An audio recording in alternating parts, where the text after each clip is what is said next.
एक बार इसका अर्थ देख लेते हैं।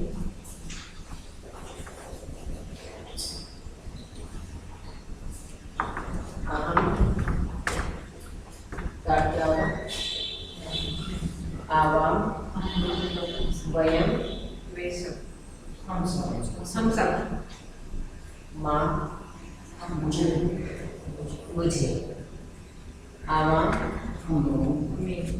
आसमान, यहाँ पर नह भी आता है, जो मैंने उस दिन भी बताया था, यो यो नह प्रचोदयात्।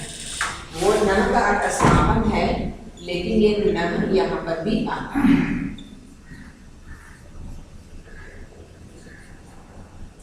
द्वितीया, चतुर्थी और षष्ठी में, और यहाँ पर हो जाता है में या माँ भी हो जाता है, में और में।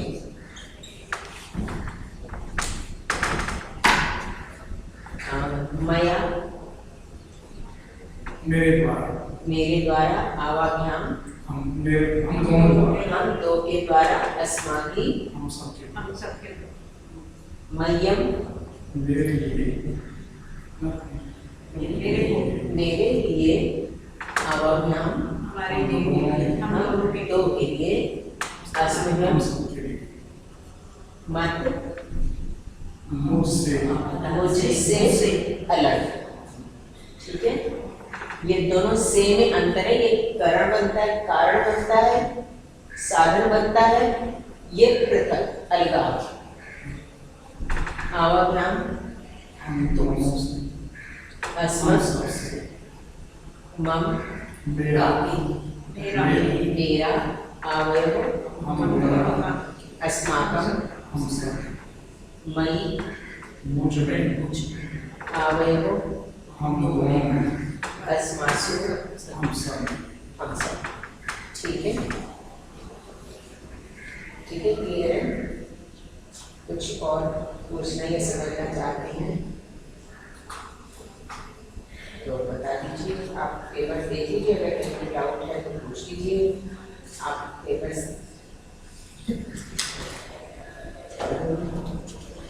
नहीं, अगली बार देंगे सर। मैं अगले ले जाऊंगी तो आगे आप इसमें काम करेंगे।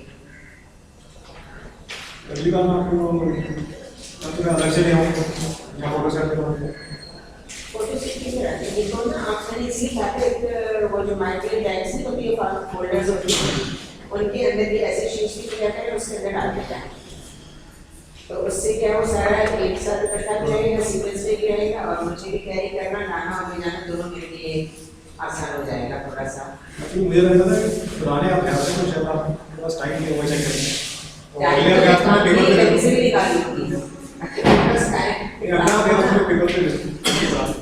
अगला वाला पेपर पे अलग से लेके आ रहा है। ये पुराने 15 मिनट पहले आ जाओ, पहले चेक कर दूंगी, मैं आ जाती कोशिश करती हूँ बॉडी पे आ जाऊँ, आपको सामने कराना मैं तब कर दूंगी। तो काम के तो मेरा बात सोचिए कीजिए, जब मेरे पास काम होता है ना, मैं कहीं से टाइम पर निकाल के आती हूँ। ये करना है मतलब करना है, ठीक है? क्योंकि ऐसा नहीं कर सकते कि आप सीखना चाह रहे हैं और वही हमारा उद्देश्य पूरा ना हो, तो फिर नहीं होगा ना। ठीक है,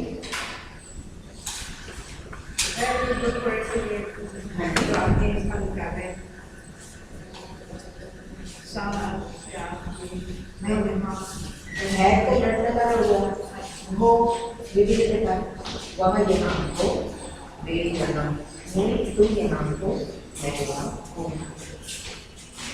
इस लड़का ठीक है, और एक ये मैंने बता दिया।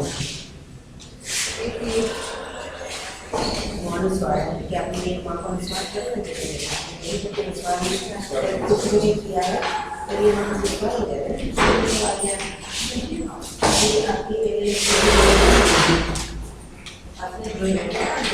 जो है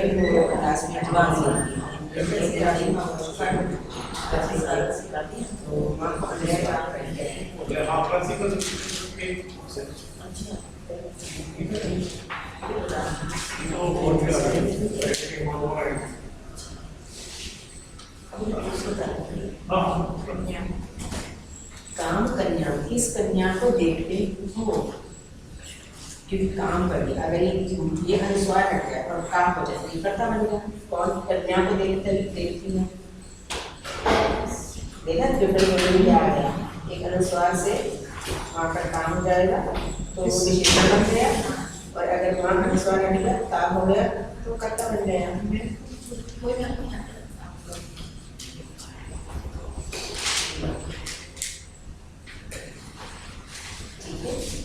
कहीं कहीं मैंने लिख दिया है कि यहाँ जगह की आएगी या जो कुछ भी है मैंने कहीं कहीं लिख दिया है, सब जगह नहीं है। और आज जिनको परमिशन दिए ना किसी ने भी परमिशन वो किया, याद करने के लिए याद किया नहीं, क्योंकि याद करने के लिए सिर्फ पेपर किया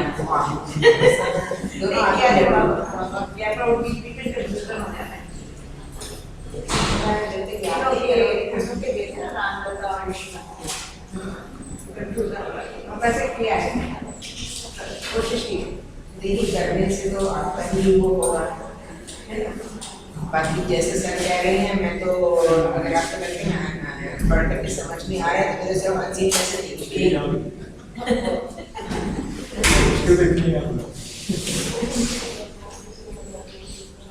इसमें भी ये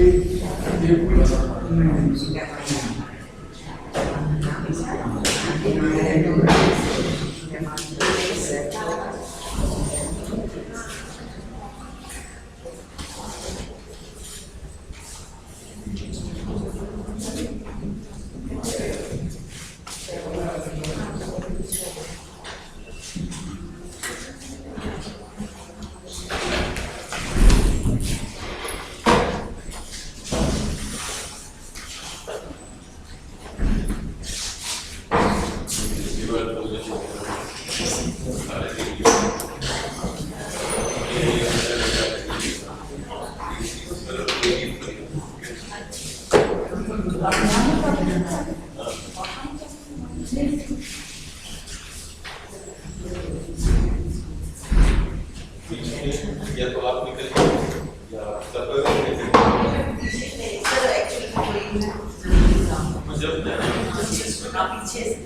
चुपके से निकल जाएगी, परमिशन लेने की जरूरत है।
भगवत गीता का दर्शन हमने किसको करते हैं, मंगलाचरण कौन करता है? चलिए मैं कर देता हूँ, लेकिन मुझे ये नहीं मालूम कि आप कौन सा मंगलाचरण करते हैं। वसुदेव सुतं देवं कंसचाणूरमर्दनं देवकी परमानंदं कृष्णं वन्दे जगद्गुरुम् सदाशिवसमारब्धां शङ्कराचार्यमध्यमाम् अस्मदाचार्यपर्यन्तां वन्दे।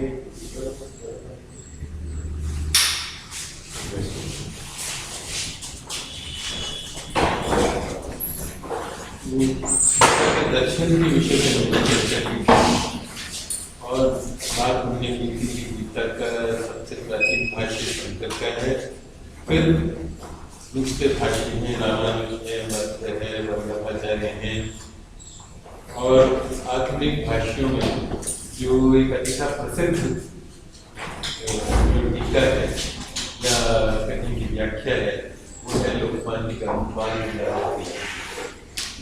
और जहाँ पिछले आचार्य ज्ञान का उपदेश मानते थे गीता से, गीता का जो मुख्य प्रतिपाद्य है वह ज्ञान है ऐसा शंकर कहते थे, और रामानुज मध्व और वल्लभ निम्बार्क इत्यादि उनका कहना था कि गीता का जो मूल उपदेश है वह है भक्ति। तिलक कहते हैं कि गीता का मुख्य प्रतिपाद्य जो है वह कर्मयोग, उस कर्मयोग को सफल बनाने के लिए दूसरे अध्याय में व्यवसायात्मिका बुद्धि की बात की है, और वो व्यवसायात्मिका बुद्धि स्थिर हो सके इसके लिए भक्ति की आवश्यकता पड़ती है, इसके लिए ईश्वर की आराधना बतलाई है। आप में से जिन लोगों ने योग दर्शन थोड़ा भी पढ़ा है तो उसमें एक सूत्र आता है ईश्वर प्रणिधानात्वा। योग का जो प्रारंभिक सूत्र है वो है योग चित्तवृत्ति निरोधा। योग क्या है? चित्तवृत्तियों का निरोध जो है, नियंत्रण, वह योग है। और वो योग, वो चित्तवृत्तियों का निरोध कैसे होता है? तो कहते हैं अभ्यास वैराग्याभ्याम सन्निधि, अभ्यास से और वैराग्य से, वही बात यहाँ की। तो गीता का काफी प्रभाव योग सूत्र पर हमको दिखलाई देता है, और क्योंकि हम ऐसा माना जाता है कि गीता ज्यादा पुरानी है, योग सूत्र थोड़ा सा बाद की रचना है शायद। तो अभ्यास वैराग्याभ्याम तन्निरोध ईश्वर प्रणिधानात्वा, या फिर ईश्वर पर ध्यान लगाने से। तो ईश्वर पर ध्यान लगाना है, उसके द्वारा जब हम सब कुछ ईश्वर पर छोड़ देते हैं तो हमारी बुद्धि अपने आप स्थिर हो जाती है किसी भी कर्म में, तो चित्तवृत्तियों का निरोध अपने आप से हो जाता है। क्योंकि व्यवसायात्मिका बुद्धि तभी हो सकती है जब हमको ये ज्ञान हो जाए कि आत्मा जो है वह अमर है, अजर है, और ब्रह्म जो है वह सबका आत्मा है, इसलिए ज्ञान का भी उपदेश देना आवश्यक हो गया। तो ज्ञान और भक्ति दोनों का उपदेश तिलक कहते हैं कि इनका उपदेश इसीलिए दिया गया है कि जो साधक है वह रजोगुण और तमोगुण से मुक्त हो जाए और सत्वगुण की वृद्धि करे। तो इस तरह से ज्ञान, भक्ति और कर्म, इन तीनों में तिलक के मत में कर्म प्रधान है। अगर ज्ञान प्रधान होता तो उनका आर्गुमेंट क्या है कि अगर ज्ञान प्रधान होता तो आखिर में अर्जुन वैराग्य का समर्थन करते, विरक्ति का समर्थन करते, लेकिन समर्थन किसका करते हैं? कर्म का। आखिर में जब सवाल ये पूछते हैं 18वें अध्याय में भगवान कृष्ण कि तुमको मेरी बात समझ में आ गई, तुम मेरी जो मैंने तुमको समझाया है उससे सहमत हो क्या? तो अर्जुन उसमें कहते हैं नष्टो मोह स्मृतिर्लब्धा, मेरा मोह नष्ट हो गया है और मैंने जो स्मृति है वह प्राप्त कर ली है वापस, और इसलिए स्थितोस्मि गत संदेह करिष्ये वचनम तव। मेरे मन में अब कोई संदेह नहीं है, कोई शंका नहीं है, और मैं तुम्हारा जो आदेश है उसका पालन करूंगा। कर्म का उपदेश प्रधान रूप से है, ऐसा तिलक कहते हैं। अच्छा, गीता के हर अध्याय के आखिर में हम देखते हैं क्या आता है, वो इति श्रीमद्भगवद गीतासु उपनिषत्सु ओम तत्सदिति कहते हैं ना, ओम तत्सदिति, ओम तत्सत। तो ये श्री कृष्ण ने ये बतलाया है, शायद 17वें अध्याय में चर्चा है जहाँ पर मुझे ध्यान है कि ओम तत्सत ये जो है ये ब्रह्म का निर्देश। ओंकार जो है वह ब्रह्म है, और तत् सत वह ब्रह्म जो है वो सतरूप है। तो इसलिए और आगे उसको फिर कहा है कैसा है, सत चित और आनंद है। तो ये उसका ब्रह्म का स्वरूप लक्षण माना गया है।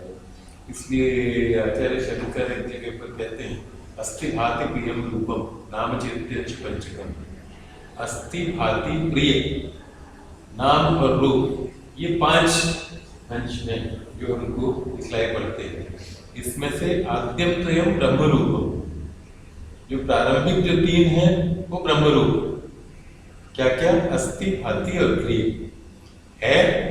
भाति उसका भान होता है, उसका ज्ञान होता है, यानी चित्त, चेतना होती है। और प्रिय अर्थात आनंद, ये ब्रह्म का रूप है। और नाम रूप ये जगत है। आद्यम त्रयम ब्रह्म रूपम जगत रूपम ततोद्वयम, उसके बाद के दोनों जो हैं वो जगत ये कहते हैं।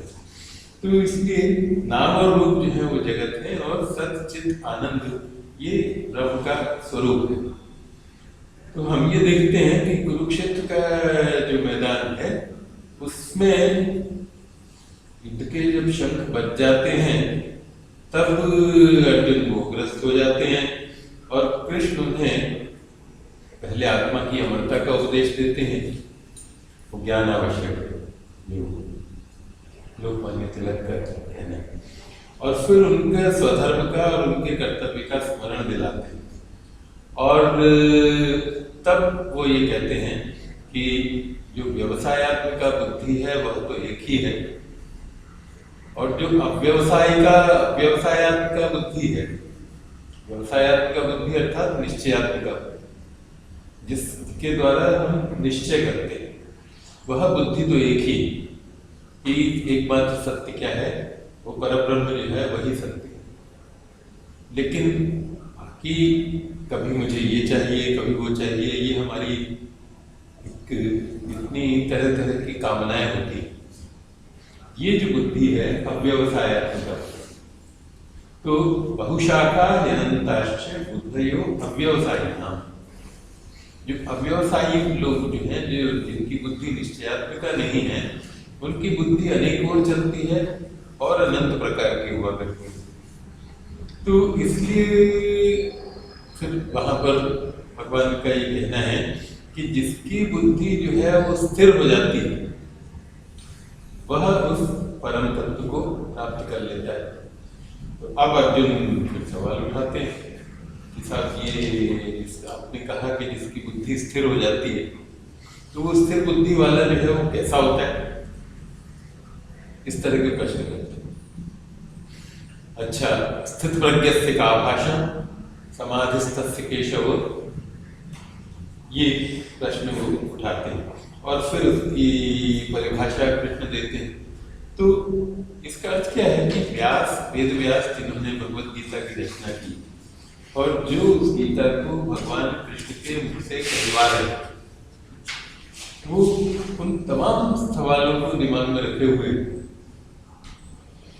जो हमारे सामने हमारे डे टू डे लाइफ में आते हैं, हमारे प्रतिदिन के जीवन में जो आते हैं, जीवन संग्राम में जो हमारे सामने बार बार उठते हैं, और उन शंकाओं के निवारण के लिए वह गीता का उपयोग करते हैं।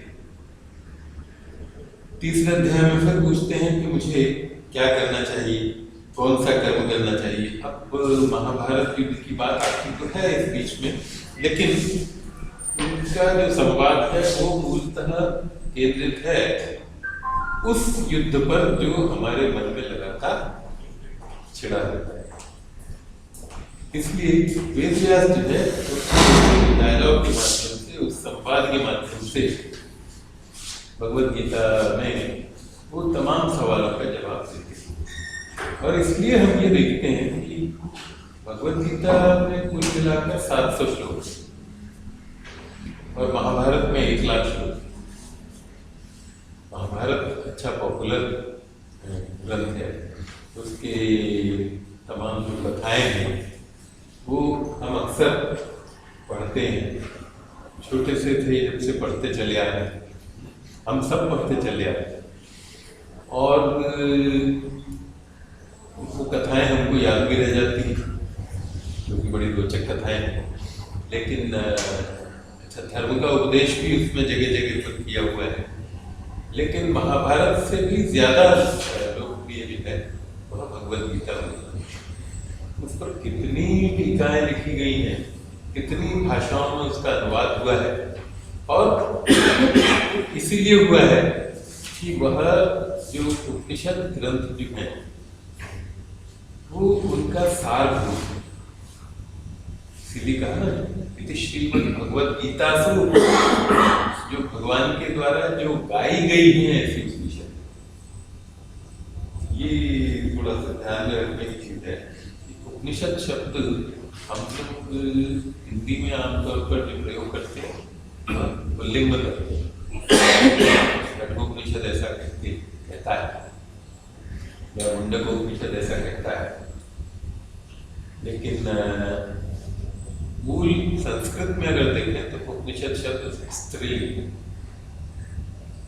ऐसे बहुत सारे शब्द हैं जो संस्कृत में पुल्लिंग में प्रयुक्त होते हैं, और हिंदी में पुल्लिंग में प्रयुक्त होते हैं, लेकिन मूल संस्कृत में भी स्त्रीलिंग है। आत्मा शब्द ही, आत्मा शब्द जो है वह संस्कृत में पुल्लिंग में, लेकिन हिंदी में वह स्त्रीलिंग में प्रयुक्त होता है। तो ये लिंग का जो विपर्यास है वो हमको बहुत सारे शब्दों में दिखाई देता है। शशि शब्द, शशि आमतौर पर हिंदी में स्त्रीलिंग में प्रयुक्त होता है। शशि जो है लड़कियों का नाम होता है, और पुरुषों का नाम क्या होता है? शशिकांत, शशि का पति शशिकांत। लेकिन संस्कृत में वो पुल्लिंग में शशि, शशिनम, शशिनम। हिंदी में हम देखते हैं शशि ह्रस्व इकारांत, छोटा ही उसको हम बोलते हैं, वो है ह्रस्व इकारांत। और संस्कृत में उसका जो मूल रूप है वो शशि दीर्घ इकार। तो आत्मा शब्द चूंकि आकारांत है इसलिए स्त्रीलिंग में, और बहुत सारे ऐसे शब्द हैं जो आकारांत होने के कारण वो स्त्रीलिंग मान दिए जाते हैं, और इसलिए आत्मा का चूंकि कोई लिंग वैसे दिखाई तो देता नहीं, तो इसलिए उसको स्त्रीलिंग में ही हिंदी में स्वीकार कर दिया गया और उसका प्रचलन हो गया। तो जो प्रचलन हो जाता है उसको फिर बड़े विद्वानों को भी स्वीकार करना पड़ता है। इन संस्कृत के हिसाब से आत्मा कभी मरता नहीं। आत्मा न तो जन्म लेता है न मृत्यु को प्राप्त होता है। ऐसा प्रयोग कायदे से हमको करना चाहिए। लेकिन वो दूसरा प्रयोग भी सही है कि उसका प्रचलन हो चुका है। जो चीज़ प्रचलन में आ जाती है वो सही मानती है। शिष्ट प्रयोग में जो आ जाए, संस्कृत में एक सिद्धांत है कि जो शिष्ट प्रयोग में आ जाए उसको शुद्ध मानते हैं। ऐसे बहुत सारे शब्द हैं जिनको आचार्य पाणिनि ने कहा कि ये जो है विशोदरादि यथोपनिषद, पृषद और उदर, ये दोनों मिलकर शब्द बनना चाहिए पृषद उदर, लेकिन बनता है पृषोदर।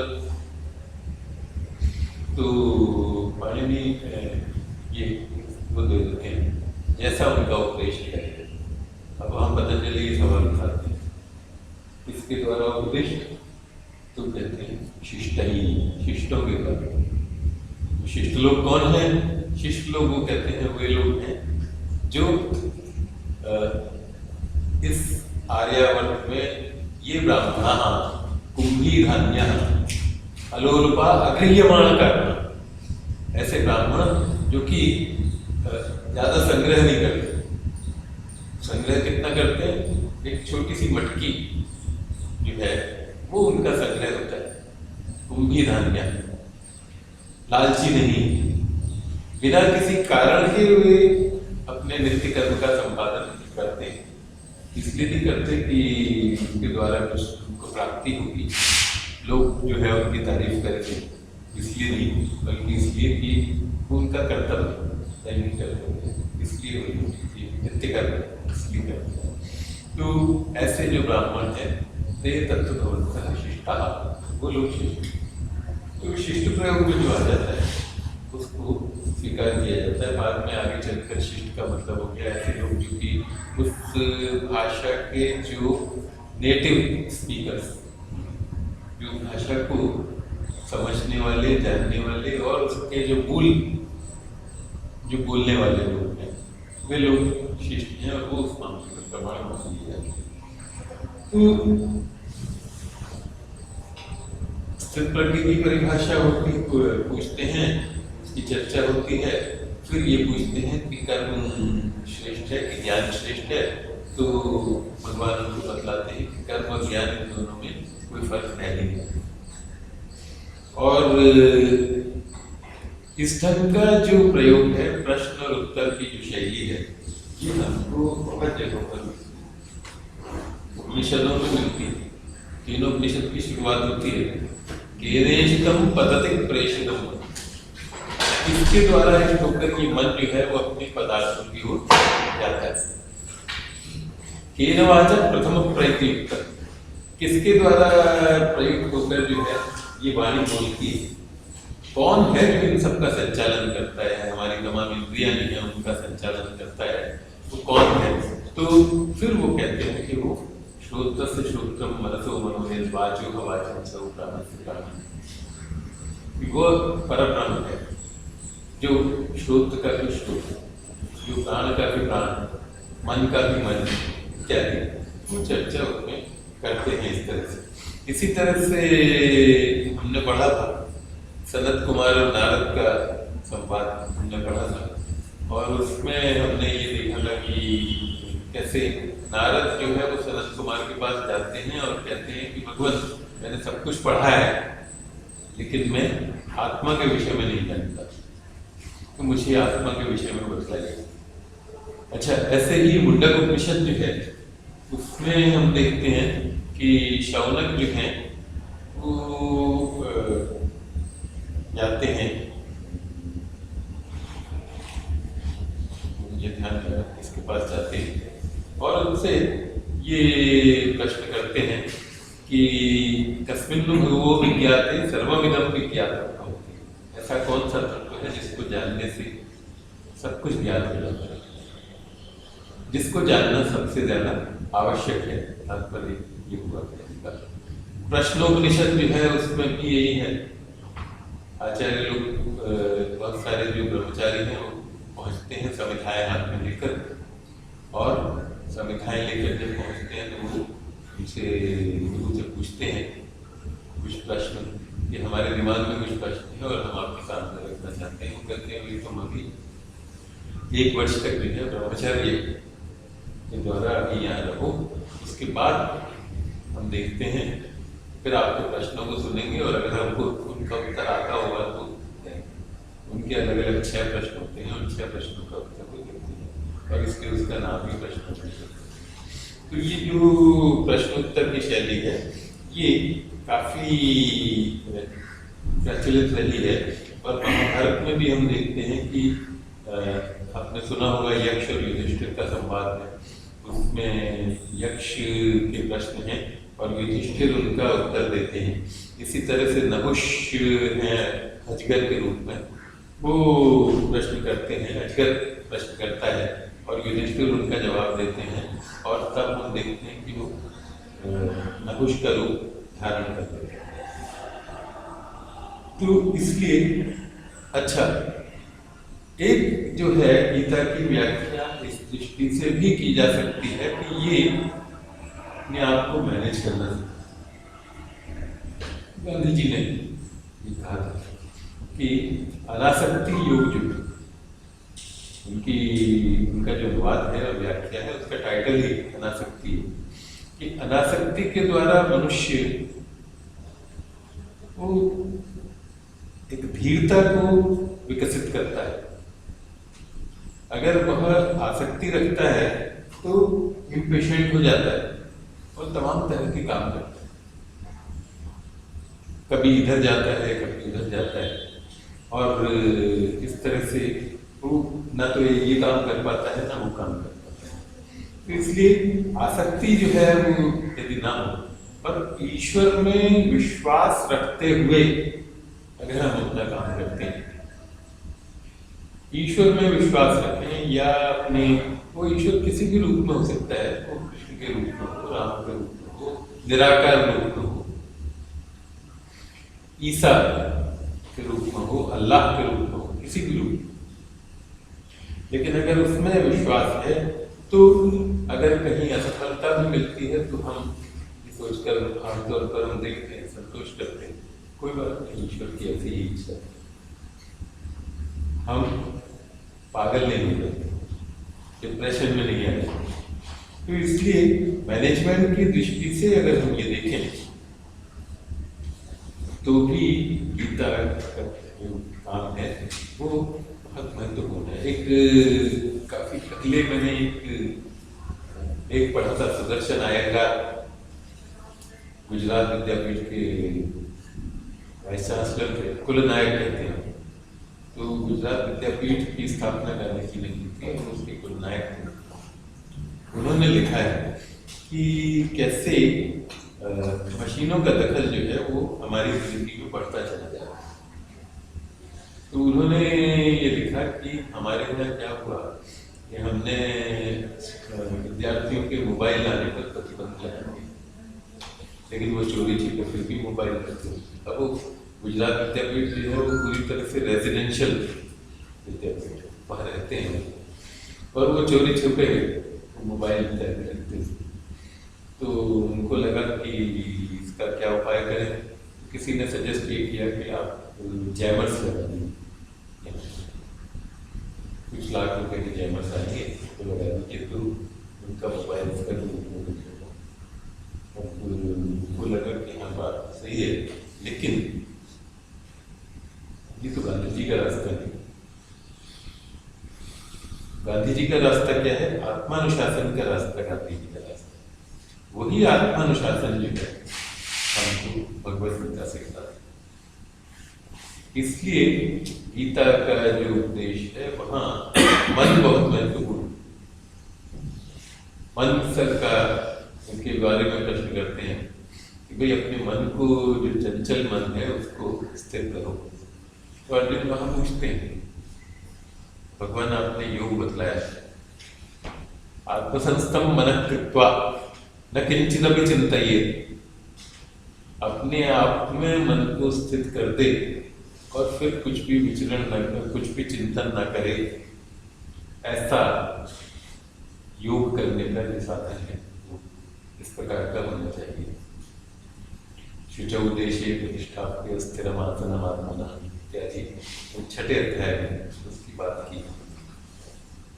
तो कहते हैं कि भाई ये जो है आपने बतलाया तो सही, लेकिन सवाल ये है, अर्जुन जी प्रश्न करते हैं, योयम योगस्त्वया कृतः साम्येन मधुसूदन, हे मधुसूदन, ये जो योग आपने कहा, समता योग बतलाया है कि सब चीजों को समान भाव से देखो, तो ये बात तो ठीक है आपकी, लेकिन ये तो बहुत कठिन है।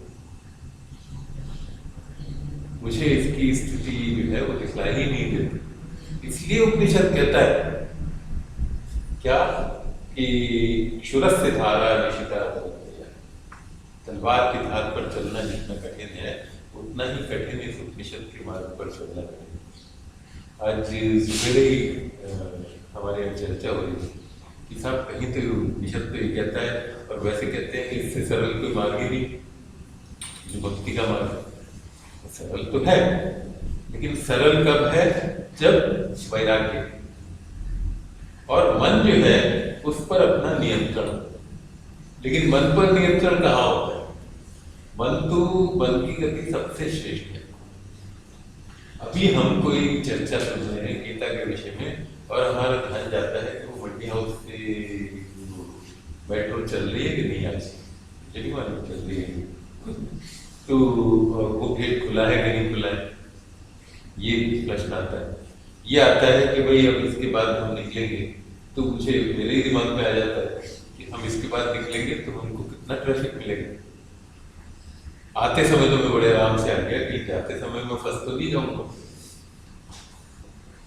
ये तरह तरह की जो चिंताएं हैं, मन जो है, कहते हैं मन की गति सबसे तेज है। इसलिए हनुमान जी की जो स्तुति है ना, उसमें एक जगह आता है मनोजवम मारुततुल्य वेगम जितेन्द्रियम बुद्धिमतां वरिष्ठम वातात्मजं बालवीरं श्रीरामदूतं शरणं प्रपद्ये। मनोजवम, मन के समान जिसकी गति, मारुततुल्य वेगम, हवा की तरह से जिसका वेग। तो मन जो है वो इतना तेजी के साथ चलता है, इसकी गति को कैसे नियंत्रित करें, ये सवाल अर्जुन उठाते हैं।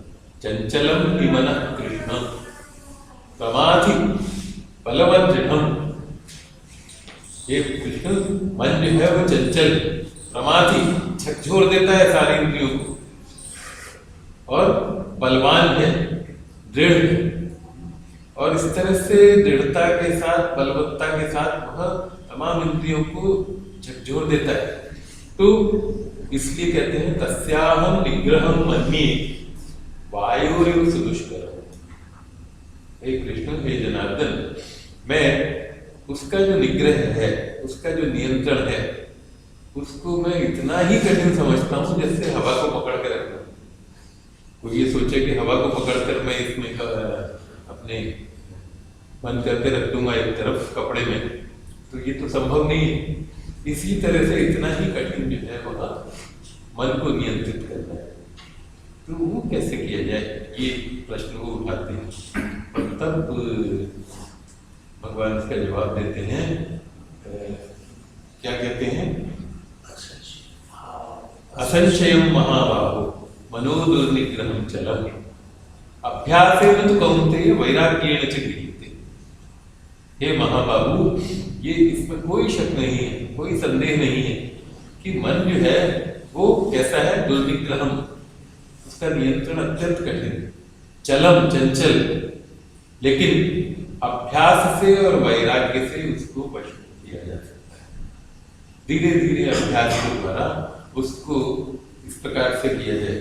और उसका जो है एक तरीका, उसका व्यवहारिक क्या है, ईश्वर प्रणिधानात्मा, जो उसमें कहा है, ईश्वर पर अपने ध्यान को केंद्रित कर दो। तो इसलिए वहां प्रशांतात्मा विगत ब्रह्मचारी व्रते स्थित। प्रशांतात्मा, अपने अंतःकरण को, आत्मा शब्द जो है वह गीता में कहीं आत्मा के लिए यूज हुआ है, जिसको हम कहते हैं सोल अंग्रेजी में, और कहीं अंतःकरण के लिए भी प्रयुक्त हुआ है। और आत्मा माने अपना, इस अर्थ में भी संस्कृत में इस शब्द का प्रयोग होता है। तो प्रशांत आत्मा माने अपना अंतःकरण जो है वो शांत हो, विगत भी, हर प्रकार का डर जो है वो निकाल दे। मैं यहाँ पर अगर ध्यान कर रहा हूँ तो ऐसा तो नहीं होगा कि कोई सर्प जो है आएगा और मेरे उसको डस कर चला जाएगा, इस प्रकार का जो भय है, या कोई शत्रु आएगा और मुझ पर वार करेगा, ऐसा भय जो शांत मन वाला जो होता है उसके मन में नहीं होता। हम देखते हैं बहुत जगहों पर किसी सबसे ज्यादा निकृष्ट अपराध को माना गया है कि अकाल तख्त पर मत्था टेकने आए थे, वहां आतंकवादियों ने उनको मार दिया। उससे वो सीएम थे कोई पंजाब का। तो खैर विगत भी, अपना भय जो है उसको हटा देना पड़ता है ऐसी स्थिति। ब्रह्मचारी व्रत में स्थित होकर मनस संयम में मत चित्तो, अपने मन को नियंत्रित करके मत चित्तो, मेरे में मन को एकाग्र कर दे, युक्त आसीत बन, और मेरे पलायन होकर वह योग युक्त रहे। इस प्रकार का जो उपाय है वह मन को नियंत्रित करने का उपाय है, ये भगवान वहां पर बतलाते हैं। और फिर 18वें अध्याय में हम देखते हैं कि जो कुछ अंत की तरफ कुछ श्लोक हैं जहाँ उन्होंने ये कहा है, बुद्धिया विशुद्धया युक्तो इत्यादि, जो है कि विशुद्ध बुद्धि से युक्त होकर इस प्रकार से अपने आप को नियंत्रित करे। ये जो है मानव का मन। फिर दूसरे दूसरा एक प्रश्न उठाया है अर्जुन ने, उससे पहले ही उठाया क्या कि मनुष्य पाप क्यों करता है। अथ केन प्रयुक्तोऽयं पापं चरति पुरुषः, मेरा ख्याल है पिछली बार इसको डिस्कस किया था। अथ केन प्रयुक्तोऽयं पापं चरति पुरुषः अनिच्छन्नपि वाष्णेय बलादिं नियोजितः। हे वाष्णेय, कौन इसको प्रयुक्त करता है पुरुष को, मनुष्य को, कि वो पाप करता है, बिना चाहे भी करता है पाप। उसे मालूम है कि मैं गलत कर रहा हूँ, फिर भी पाप करता है, जैसे उसको बलपूर्वक किसी ने लगाया हुआ हो। तो भगवान वहां पर स्पष्ट करते हैं, काम एष क्रोध एष रजोगुण संभव। काम है कामना और क्रोध। क्यों करते हैं? प्रकृति की जब परिभाषा करते हैं ना, तो उसको उसकी थोड़ा विस्तार करते हैं, हम उसको पढ़ लेते हैं एक बार। आप मेरे ख्याल है गीता आपके पास है और मेरे पास भी है गीता। तो जो दूसरा अध्याय है,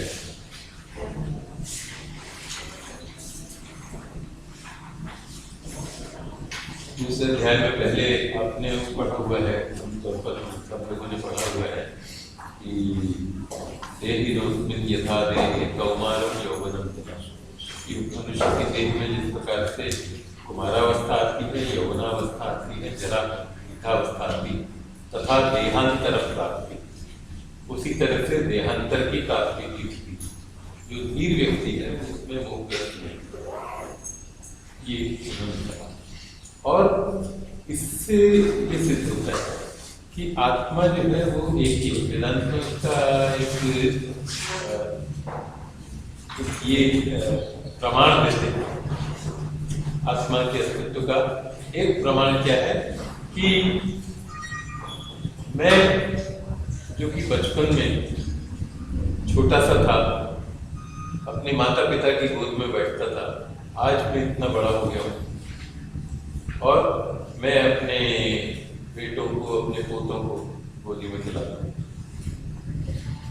तो मैं वही जो इतना छोटा सा था, उसमें बहुत परिवर्तन आ गया। कुमारावस्था चली गई, युवावस्था आई, युवावस्था चली गई, वृद्धावस्था आई, इतना परिवर्तन उसमें आ गया। वो छोटा सा बच्चा जो था वो इतना बड़ा हो गया। युवावस्था में था, दौड़ता फिरता था जगह जगह, सब पूरा वो इसका मूड ये बनता था, सारी दुनिया जो है वो अपनी मुट्ठी में कर लूं मैं। और अब धीरे धीरे चलता है, अंगम गलितम बलितम मुंडम, भगवान शंकराचार्य कहते हैं, दशन विहीनम जातम पुण्यम वृद्धो याति विहित्वा दग्नम तदपि न मुंचति आशा पुण्यम। तो ऐसा जो है, लेकिन मैं वही रहता है। वो मैं जो है वो क्या है? वही आत्मा है। वो आत्मा के अस्तित्व का प्रमाण है। जैसे ये कुमारावस्था है, यौवनावस्था है, वृद्धावस्था है, इसी तरह से मृत्यु जो है वो भी देहांतर की प्राप्ति है। इसलिए जो अच्छे जो चिंतक हैं उनका विनोबा जी ये कहते थे, काका कार्य करती ऐसा कहते थे। जो गांधी जी के शिष्यों में कुछ ऐसे शिष्य हुए जिसको संस्कृत का बहुत अच्छा ज्ञान का बहुत अच्छा विकास था। उनमें विनोबा थे, काका कालेकर थे। गांधी जी ने तो संस्कृत सीखी थी गीता पढ़ने में। वो कहते हैं कि मैंने गीता माता जो है उसकी अध्ययन के लिए मैंने संस्कृत को पढ़ा, क्योंकि मैं मूल में पढ़ना चाहता था। लेकिन दूसरे जो उनके ऐसे शिष्य थे वो गीता के अच्छे विद्वान थे, गीता के संस्कृत के बहुत अच्छे विद्वान थे। तो उन्होंने ये चर्चा की है मरणोत्तर जीवन, और वो ये कहते हैं कि जिस तरह से हम और तमाम अपने कार्य करते हैं उसी प्रकार से हमें मृत्यु के लिए भी तैयार रहना चाहिए। और एक समय ऐसा आता है जब हमें मृत्यु का किसी भी क्षण स्वागत करने के लिए तैयार है, क्योंकि मृत्यु हमारी शत्रु नहीं है, मित्र है। हमारा जो जर्जर शरीर है उस जर्जर शरीर को लेती है और उसके बदले में हमको नया शरीर दे।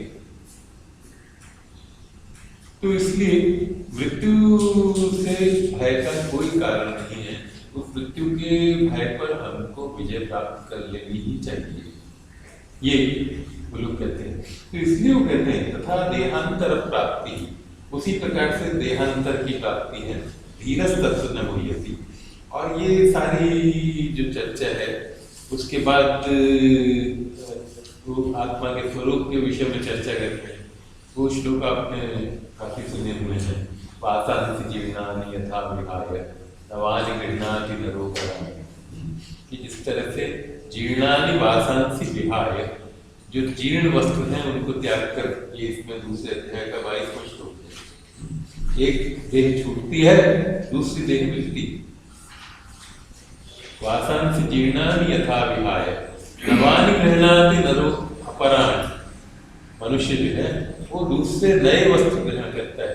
तथा शरीराणि विहाय जीर्णानि अन्यानि संज्ञाति नवानि देहि, उसी तरह से जीर्ण शरीरों को छोड़कर जो देहधारी है, आत्मा जैसी आत्मा है जो कि इस देह को धारण करता है, तो ये देहधारी जो है वो अन्य नए देहों को प्राप्त करता है, नए शरीरों को प्राप्त करता है। तो ये सारी बात करके और फिर आखिर में इसके उपदेश के वो ये कहते हैं कि ये जो बात है ये मैंने तुमको सांख्य में कही। सांख्य अर्थात ज्ञान, संख्या, संख्या माने सांख्य जो दर्शन है हमारे यहाँ, उसमें 25 तत्वों की चर्चा की है। तो प्रकृति, पुरुष, फिर बुद्धि, अहंकार, मन, 5 ज्ञानेंद्रियां, 5 कर्मेंद्रियां और 5 तन्मात्राएं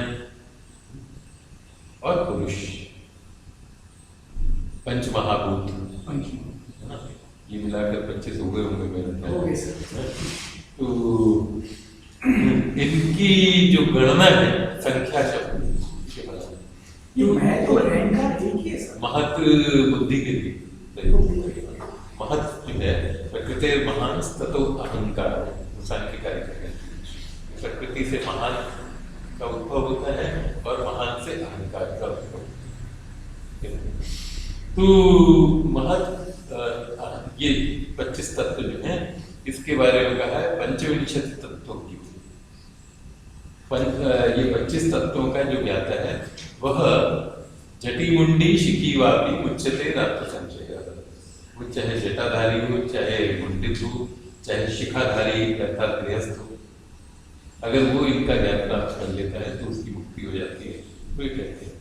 तो इसलिए ये सांख्य शब्द जो है वह ज्ञान के अर्थ में मूल रूप से प्रयुक्त हो गया। तो कहते हैं एषा ते विहिता सांख्ये बुद्धिर योगे त्विमां शृणु। ये जो श्लोक है ये 39वां श्लोक है इसी दूसरे अध्याय, कि ये मैंने तुमको ज्ञान योग के विषय में कही, ये जो बातचीत थी, अब मैं तुम्हें इसको योग के विषय में कहता हूँ। योग संबंधी बुद्धि मैं तुमको बतलाता हूँ। वो कर्मयोग का जो विस्तार है वो इसके बाद करते हैं। और क्या कहते हैं, बुद्ध्यायुक्तो यया पार्थ कर्मबंधम प्रहास्यसि। हे पार्थ, जिस बुद्धि से युक्त होकर तुम कर्म के बंधन को भली भांति त्याग दोगे, प्रहास्यसि।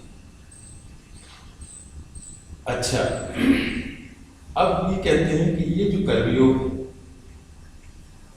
इसमें अभिक्रम का नाश नहीं होता। इसकी एक बार अगर शुरुआत कर दी जाए, ईश्वर में विश्वास रखकर अगर हम कर्म प्रारंभ कर देते हैं अनासक्त भाव से, तो इस कर्म का, ये हुए कर्म का कभी भी नाश नहीं होता। जो प्रारंभ है, जो बीज है, उस बीज का नाश नहीं होता। प्रत्यवायो न विद्यते, इसमें प्रत्यवाय भी नहीं होता। प्रत्यवाय होता है कि जब हम कुछ गलत ढंग से कर देते हैं और उसका हमको उल्टा फल मिलता है, वो उल्टा फल भी इसका कर्म का नहीं मिलता, क्योंकि जब कोई आसक्ति ही नहीं, जब कोई मोह नहीं है, जब कोई स्वार्थ नहीं है, तो व्यक्ति जो कुछ भी करता है वो अच्छा ही कर्म करता है, ऐसा माना जाए। इसलिए भगवान ने 18वें अध्याय के अंत में जाकर ये कहा है, कुछ श्लोक हम पिछली बार ढूंढ रहे थे ना, क्या था वो, यस्य नाहं कृतो भावो बुद्धिर यस्य न लिप्यते, किसी ने बताया था वो 18वें अध्याय का 17वां श्लोक है। तो खैर, तो जिसमें अहंकार का भाव नहीं है, जिसकी बुद्धि कर्म में लिप्त नहीं होती, वह व्यक्ति हत्वापि स इमान् लोकान् न हन्ति न निबध्यते, वो तमाम लोगों को मारकर ना तो मारता है और ना उस कर्म के बंधन से बचता है। और इसका अर्थ ये नहीं है कि वो चाहे जिसको मार देता है। ना एक हम लोग पढ़ते थे, काका कविता थी, वो किसी जमाने में पढ़ेगी, हे प्रभु आनंदमय मुझको यही उपहार दो, सिर्फ मैं जीवित रहूं, तुम और सबको मार दो। तो ऐसा नहीं है, गीता जो है वो ये नहीं सिखलाती है, लेकिन ये सिखलाती है कि जिस व्यक्ति में अहम भाव नहीं और जिसकी बुद्धि कर्म में लिप्त नहीं होती, अपने स्वार्थ के द्वारा जो प्रेरित नहीं होती, ऐसी बुद्धि प्राप्त करके मनुष्य कोई अनुचित कर्म करता ही नहीं, उसका कोई भी कर्म अनुचित नहीं होता। वो जो भी कुछ कर्म करता है वह सही ही होता है। इसलिए ये भगवान वहां पर कहते हैं कि ऐसा व्यक्ति जो है वो हत्वापि स इमान् लोकान् न हन्ति न निबध्यते। वो कहते हैं इस कर्म में प्रत्यवाय नहीं होता, और स्वल्पमप्यस्य धर्मस्य त्रायते महतो भयात्, इस धर्म का थोड़ा सा हिस्सा भी बड़े भारी भय से रक्षा करता है। भय किसका है? मृत्यु का भय, आवागमन का भय।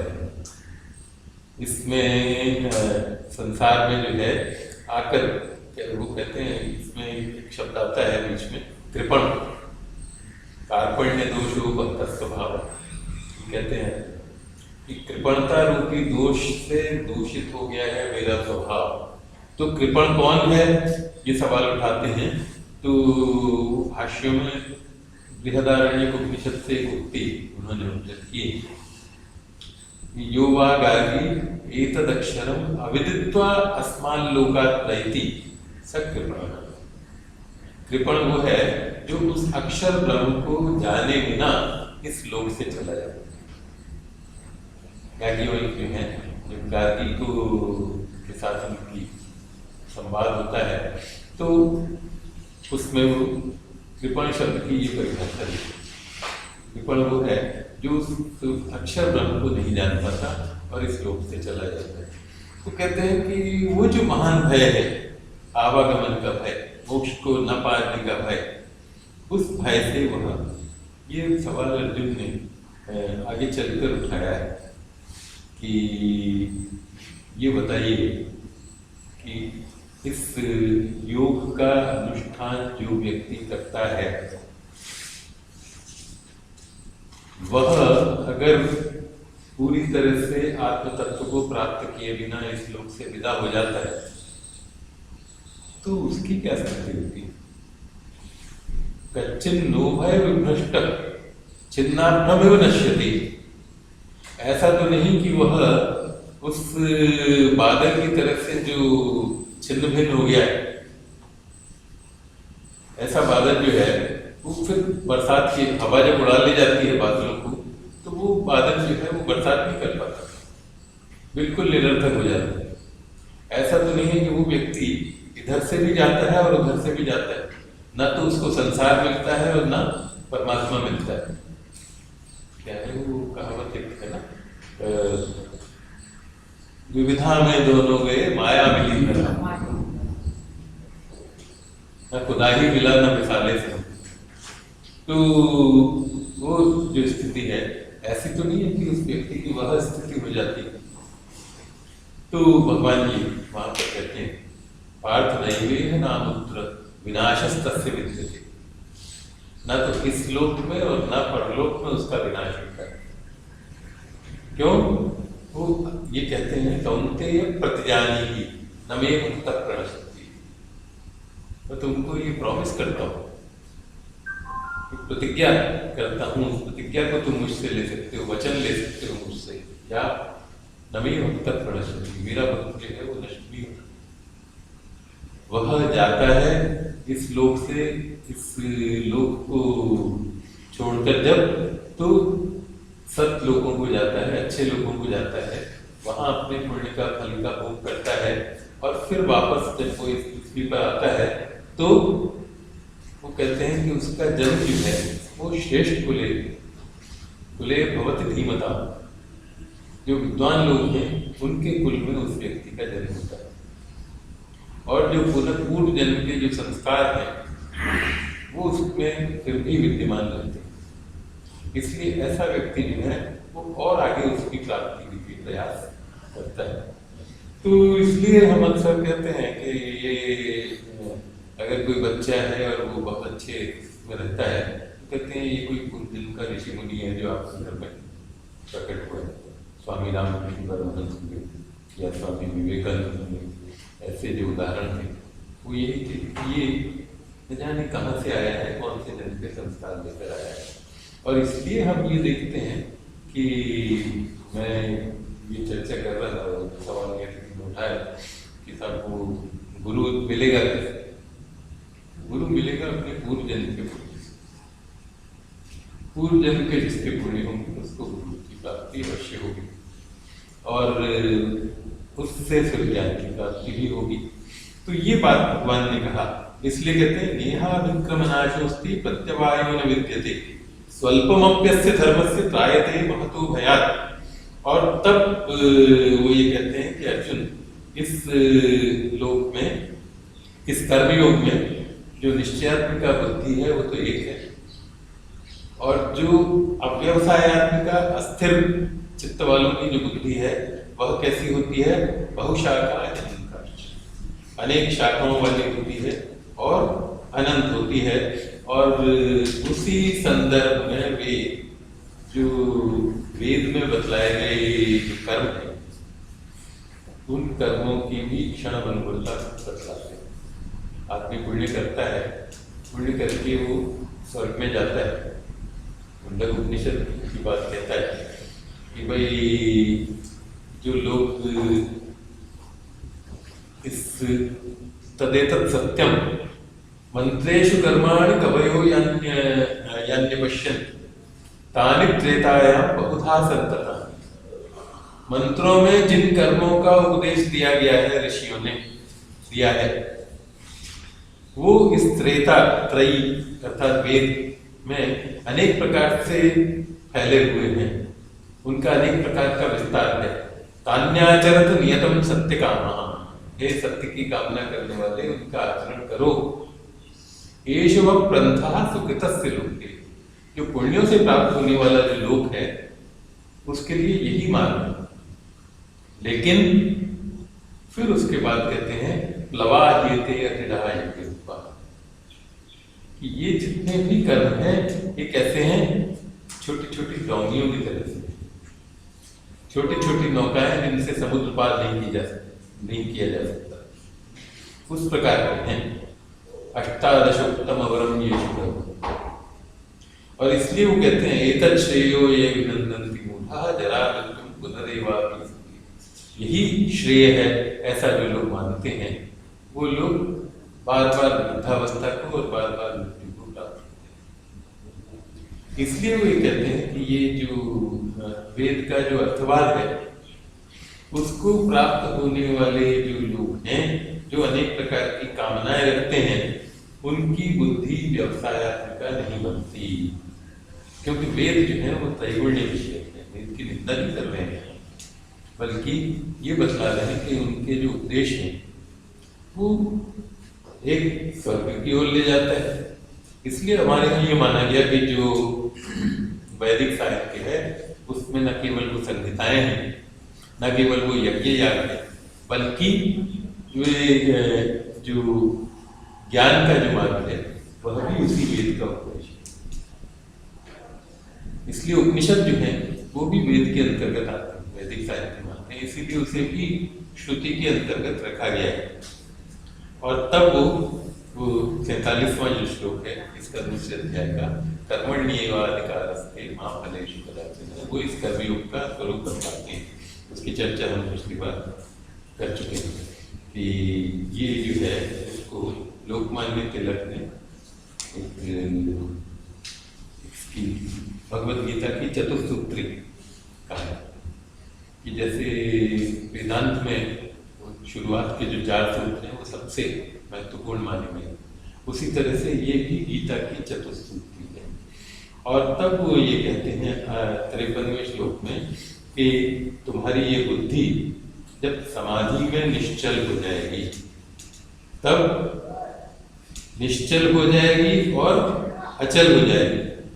निश्चल माने जो फल की आशाएं जो हैं उन सब से परे होगी, उन सब से मुक्ति हो जाएगी। और अचल अर्थात जिसमें किसी प्रकार का विघ्न नहीं रहेगा, ऐसी स्थिति हो जाएगी जैसे निर्वात निष्कम दीपक होता है।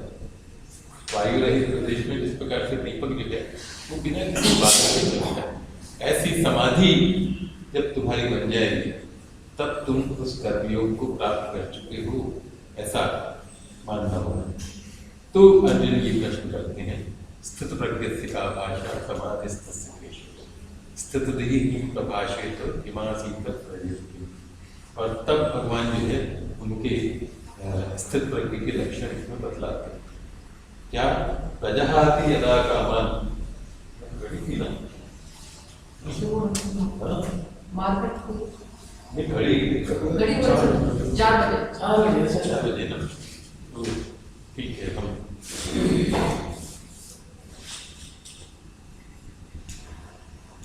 तो वहां बतलाते हैं उसके स्थित पर।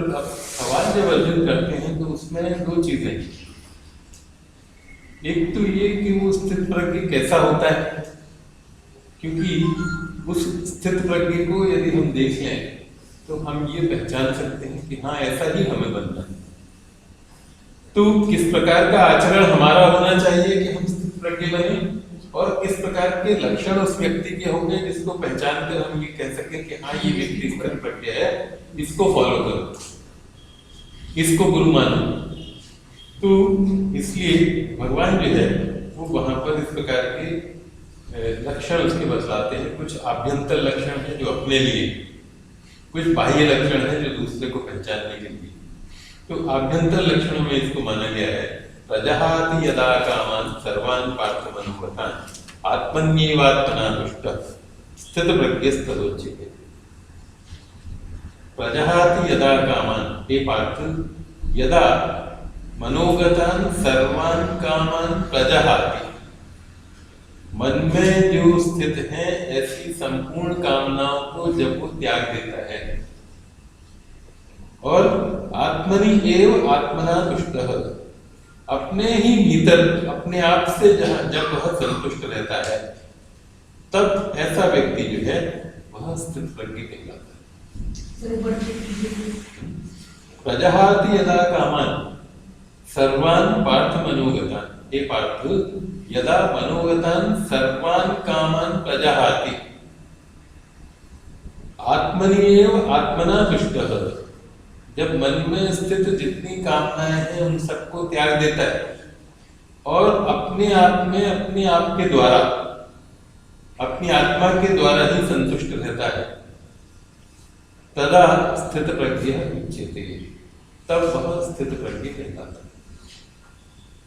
संस्कृत में श्लोकों को अगर हम इसको समझना चाहें तो उनका अन्वय करना जो है वो एक अच्छा तरीका है कि उसको ये देख लें कि कौन सा पहले आएगा, कौन सा बाद में आएगा, कौन सा करता है और कौन सी क्रिया है।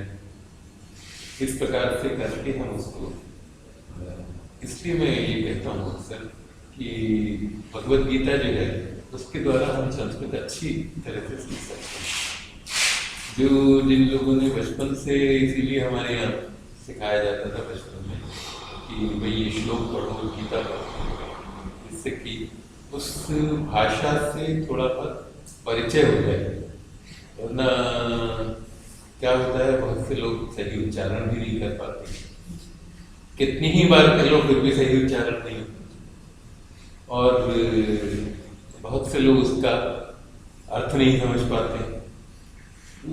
लगातार जब अभ्यास किया जाता है उसका, तो अर्थ भी अपने आप धीरे धीरे समझ में आने लगता है। और हम लोग जब पढ़ते थे ना, तो एक गीता आती थी जिसमें शब्द अलग दिए होते थे अन्वय के रूप में, और अर्थ उसका अलग दिया होता है। ये जो गीता है छोटी सी मेरे पास या आपके पास की जो है, उसमें श्लोक दिए हैं और अर्थ दिया है सीधे सीधे, लेकिन बहुत बार ऐसा होता है कि अलग अलग शब्द देते हैं और अलग अलग अर्थ देते हैं, और फिर भाष्य जो है उसमें थोड़ा विस्तार से समझाते हैं। तो कहते हैं कि ऐसा व्यक्ति जो है वो स्थित प्रज्ञ कहलाता है। उसके बारे में कहा है, रसो एवं लब्ध्वा आनंदी भवति।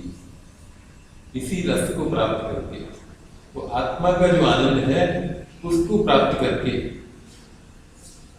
ऐसा व्यक्ति जो है वो आनंदी, उसका आनंद उसके चेहरे पर दिखलाई पड़ता है। क्योंकि ये सवाल ये भाष्यों में ये प्रश्न उठाया है कि उसके चेहरे पर जो एक प्रसन्नता दिखलाई देती है, प्रसन्नता किस चीज की है?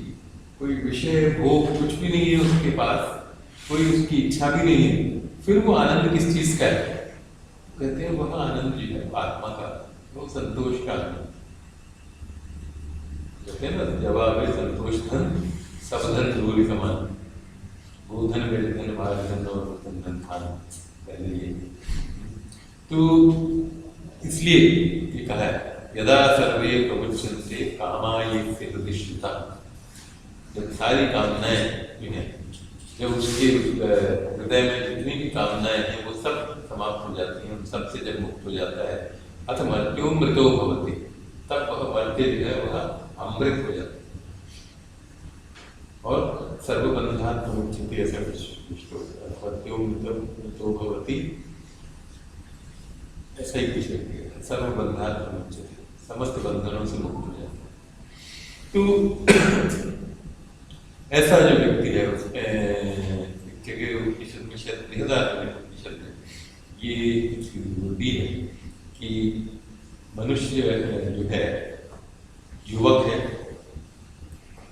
अच्छा सज्जन व्यक्ति है, विद्वान है, धनवान है, सब कुछ उसके पास है, उसका जो आनंद है वो आनंद की एक इकाई है। जो देवताएं हैं उनका आनंद उससे बढ़ता है, उससे 10 गुना है, उससे भी 10 गुना जो आनंद है वो उससे ऊपर के ब्रह्मलोक में रहने वालों का आनंद है, और उससे भी 10 गुना आनंद हिरण्यगर्भ का आनंद है। प्रजापति ब्रह्मा का जो आनंद है वो उससे 10 गुना बढ़ता है। लेकिन उस सबसे सारे आनंद जिसको प्राप्त है वो ऐसा व्यक्ति है जो कामनाओं से जो जिसकी मुक्ति हो चुकी है, वह हर प्रकार के दुख से परे हो चुका है। ऐसा व्यक्ति जो है उसको फिर किसी प्रकार का शोक नहीं है, और इसलिए वो कहते हैं, जो बाहरी लक्षण है वो बतलाते हैं उसके, दुखेषु अनुद्विग्न मनः सुखेषु विगतस्पृहः। दुख आते हैं तब भी वह उद्विग्न नहीं होता, उसका मन जो है वह उद्विग्न नहीं होता। और सुखेषु विगतस्पृहः, सुख में जिसकी स्पृहा नहीं होती। भाष्य में ये कहते हैं कि दुख अगर कोई पहुंचाने वाला हो तो उसको वो शाप नहीं देते, तुम्हारा अकल्याण हो, तुम बड़े पापी आदमी हो इत्यादि, इस प्रकार की चर्चा नहीं करते। और जो सुख देने वाला है वो उसको बड़े भारी आशीर्वाद उसके प्रति उनका रोम रोम कृतज्ञ हो जाए, ऐसा भी नहीं होता। सुखेषु विगतस्पृहः, सुख में उनकी स्पृहा नहीं होती। वीत राग भय क्रोध, राग भय और क्रोध इन सब से भी मुक्त हो जाते हैं। क्यों? तत्व मोह शोक एकत्व अनुपश्यता, उपनिषद ने कहा है कि ऐसा व्यक्ति जो है जो एकत्व को देखता है उसको कैसा मोह और कैसा शोक। ऐसा व्यक्ति जो है वो भगवद गीता में कहते हैं स्थिर बुद्धि असम्मूढ़ो। ऐसा व्यक्ति जो है वो स्थिर बुद्धि है, असम्मूढ़ है, और ब्रह्मविद ब्रह्मणे स्थित, ब्रह्म में स्थित होकर, जो ब्रह्मज्ञानी है वो ब्रह्म में स्थित होकर फिर उसको ना कोई राग है, ना भय है, ना क्रोध। ऐसा जो स्थित प्रज्ञ व्यक्ति है उसको ऐसा जो मुनि है उसको स्थित प्रज्ञ कहा जाता है। मुनि स्थित ही उच्यते। वैसे अगर हम देखें तो संस्कृत में जो शब्दों का जो ऑर्डर है, क्रम है, वो इतना महत्वपूर्ण अक्सर नहीं होता, क्योंकि रामः रावणं अहन्यत अवधीत, राम ने रावण को मारा। अब अगर हम अंग्रेजी में इसी को बोले राम किल्ड रावण, और अगर उल्टा कर दें रावण किल्ड रावण, तो बिल्कुल उल्टा अर्थ हो जाता है। लेकिन संस्कृत में वही रहेगा, रावणम राम अवधीत, क्योंकि वो विभक्ति है, इसलिए उसमें क्रम जो है वो महत्वपूर्ण नहीं है, लेकिन कहीं कहीं उस क्रम की आवश्यकता भी पड़ जाती है। तो इसलिए स्थितधि मुनि उच्यते, स्थितधि मुनि कहलाता है, या मुनि ही स्थितधि उच्यते, मुनि जो है वो स्थित प्रज्ञ कहलाता है। तो ये थोड़ा सा उसके ऊपर अंतर आ जाता है। ऐसा जो मुनि है उसको, क्योंकि जो प्रकृत है, जो प्रस्तुत है, वो क्या है, स्थित प्रज्ञ, इसलिए स्थित प्रज्ञ की परिभाषा की जा रही है, इसलिए हम यहाँ पर यह कहते हैं, यह सर्वत्राभिस्नेहस्तत्तत्प्राप्य शुभाशुभम नाभिनंदति न द्वेष्टि तस्य प्रज्ञा प्रतिष्ठिता। जिसकी सर्वत्र अभिस्नेह नहीं, आसक्ति नहीं है जिसकी कहीं भी, और तत्तत् शुभाशुभम प्राप्य, अलग अलग शुभ और अशुभ वस्तुओं को प्राप्त करके, न अभिनंदति न द्वेष्टि, शुभ वस्तुओं को प्राप्त करके जो उनका अभिनंदन नहीं करता, प्रसन्न नहीं होता, और अशुभ वस्तुओं को प्राप्त करके उनका द्वेष नहीं करता, उसकी प्रज्ञा जो है वो स्थिर माननी चाहिए। क्योंकि ऐसा व्यक्ति जो है वो मानता है कि प्रारब्ध का खेल, प्रारब्ध का किया हुआ है, जो कर्म है उसके कारण ये सब चल रहा है। और आगे इसी तरह से वो कहते हैं 58वां श्लोक 59वां लेते हैं, विषया विनिवर्तन्ते निराहारस्य देहिनः रसवर्ज्यं रसोप्यस्य परं दृष्ट्वा निवर्तते। निराहार जो व्यक्ति है, जो निराहार का अर्थ है कि जो आहार को ग्रहण नहीं करता, आहार का मतलब यहाँ पर है इंद्रियों के द्वारा विषयों को ग्रहण करना। तो इंद्रियों के द्वारा जो विषय को ग्रहण नहीं करता है, उसके लिए बाकी सब विषय समाप्त हो जाता है। रसवर्जन, केवल मात्र रस के अलावा उनमें थोड़ा सा एक आसक्ति जो है वो फिर भी उसको रह जाती है, लेकिन परम दृष्टवा, जो परम तत्व है उसको देखकर उसका वह रस जो है वह भी समाप्त हो जाता है। जो हमने चर्चा की ना, रसो एवं लब्ध्वा आनंदी भक्ति, उस रस जो है उसको, रस सबसे श्रेष्ठ रस जो है वो किसका है, आत्मा का रस। उस आत्म तत्व को प्राप्त करके, उसका आनंद प्राप्त करके फिर उसे किसी और आनंद की कामना ही नहीं, ऐसा व्यक्ति जो है रमण महर्षि थे, तो पढ़े रहते थे, उनके बारे में ये कहते हैं कि मच्छर काट रहे हैं, कोई कुछ हो रहा है, उनको कोई फर्क ही नहीं पड़ता तमाम चीजों से। इस प्रकार से जो है वो देखने वालों को तो लगता था, लेकिन उनको कुछ भी नहीं लगता, क्योंकि वो सब उनको, जैसा पिछले श्लोक में कहा कि वो तमाम चीजें जो है वो उनको स्वभाव से होती है।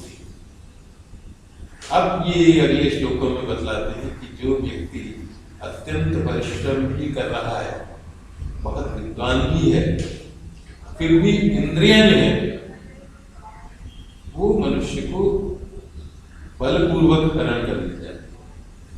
उसका जो मन है, उस मन को जबरदस्ती उड़ा ले जाती है। इसलिए उपनिषद ने कहा, परांचिखानि व्यतीर्ण स्वयंभू तस्मात् परांग पश्यति नान्तरा। इंद्रियां जो है उनको बनाया बाहर की तरफ, इसलिए बाहर की तरफ देखता है, अपने अंदर नहीं देखता है मनुष्य। कश्चित धीरः प्रत्यगात्मानम्, कोई धीर व्यक्ति जो है वो अपने प्रत्यगात्मा, इनर सोल है, अंदर की जो आत्मा है उसको दिखता है। आवृत चक्षु अमृतत्व इच्छा, अपने चक्षुओं जो है वो उनको उलट कर देखता है, अपने भीतर झांकता है। क्यों? क्योंकि वह अमृतत्व को प्राप्त करना चाहता है। इसलिए ऐसा जो है ये आवश्यक है उस परम तत्व को प्राप्त करने के लिए। वो कहते हैं क्या आवश्यक है? वैराग्य का अभ्यास, विवेक ज्ञान। ये नित्य है और ये अनित्य। इसलिए वेदांत में ये चर्चा की गई है कि जो अधिकारी है इस वेदांत का वो कौन है, जिसमें ये तमाम चीजें हैं। क्या क्या? इहामुत्र फल भोग विराग, इस लोक का और परलोक का जो फल है उसके भोग से जिसको वैराग्य। शम दमादि षट्क संपत्ति ही, शम और दम इत्यादि जो हैं उनकी संपत्ति जिसके पास है, और मोक्ष,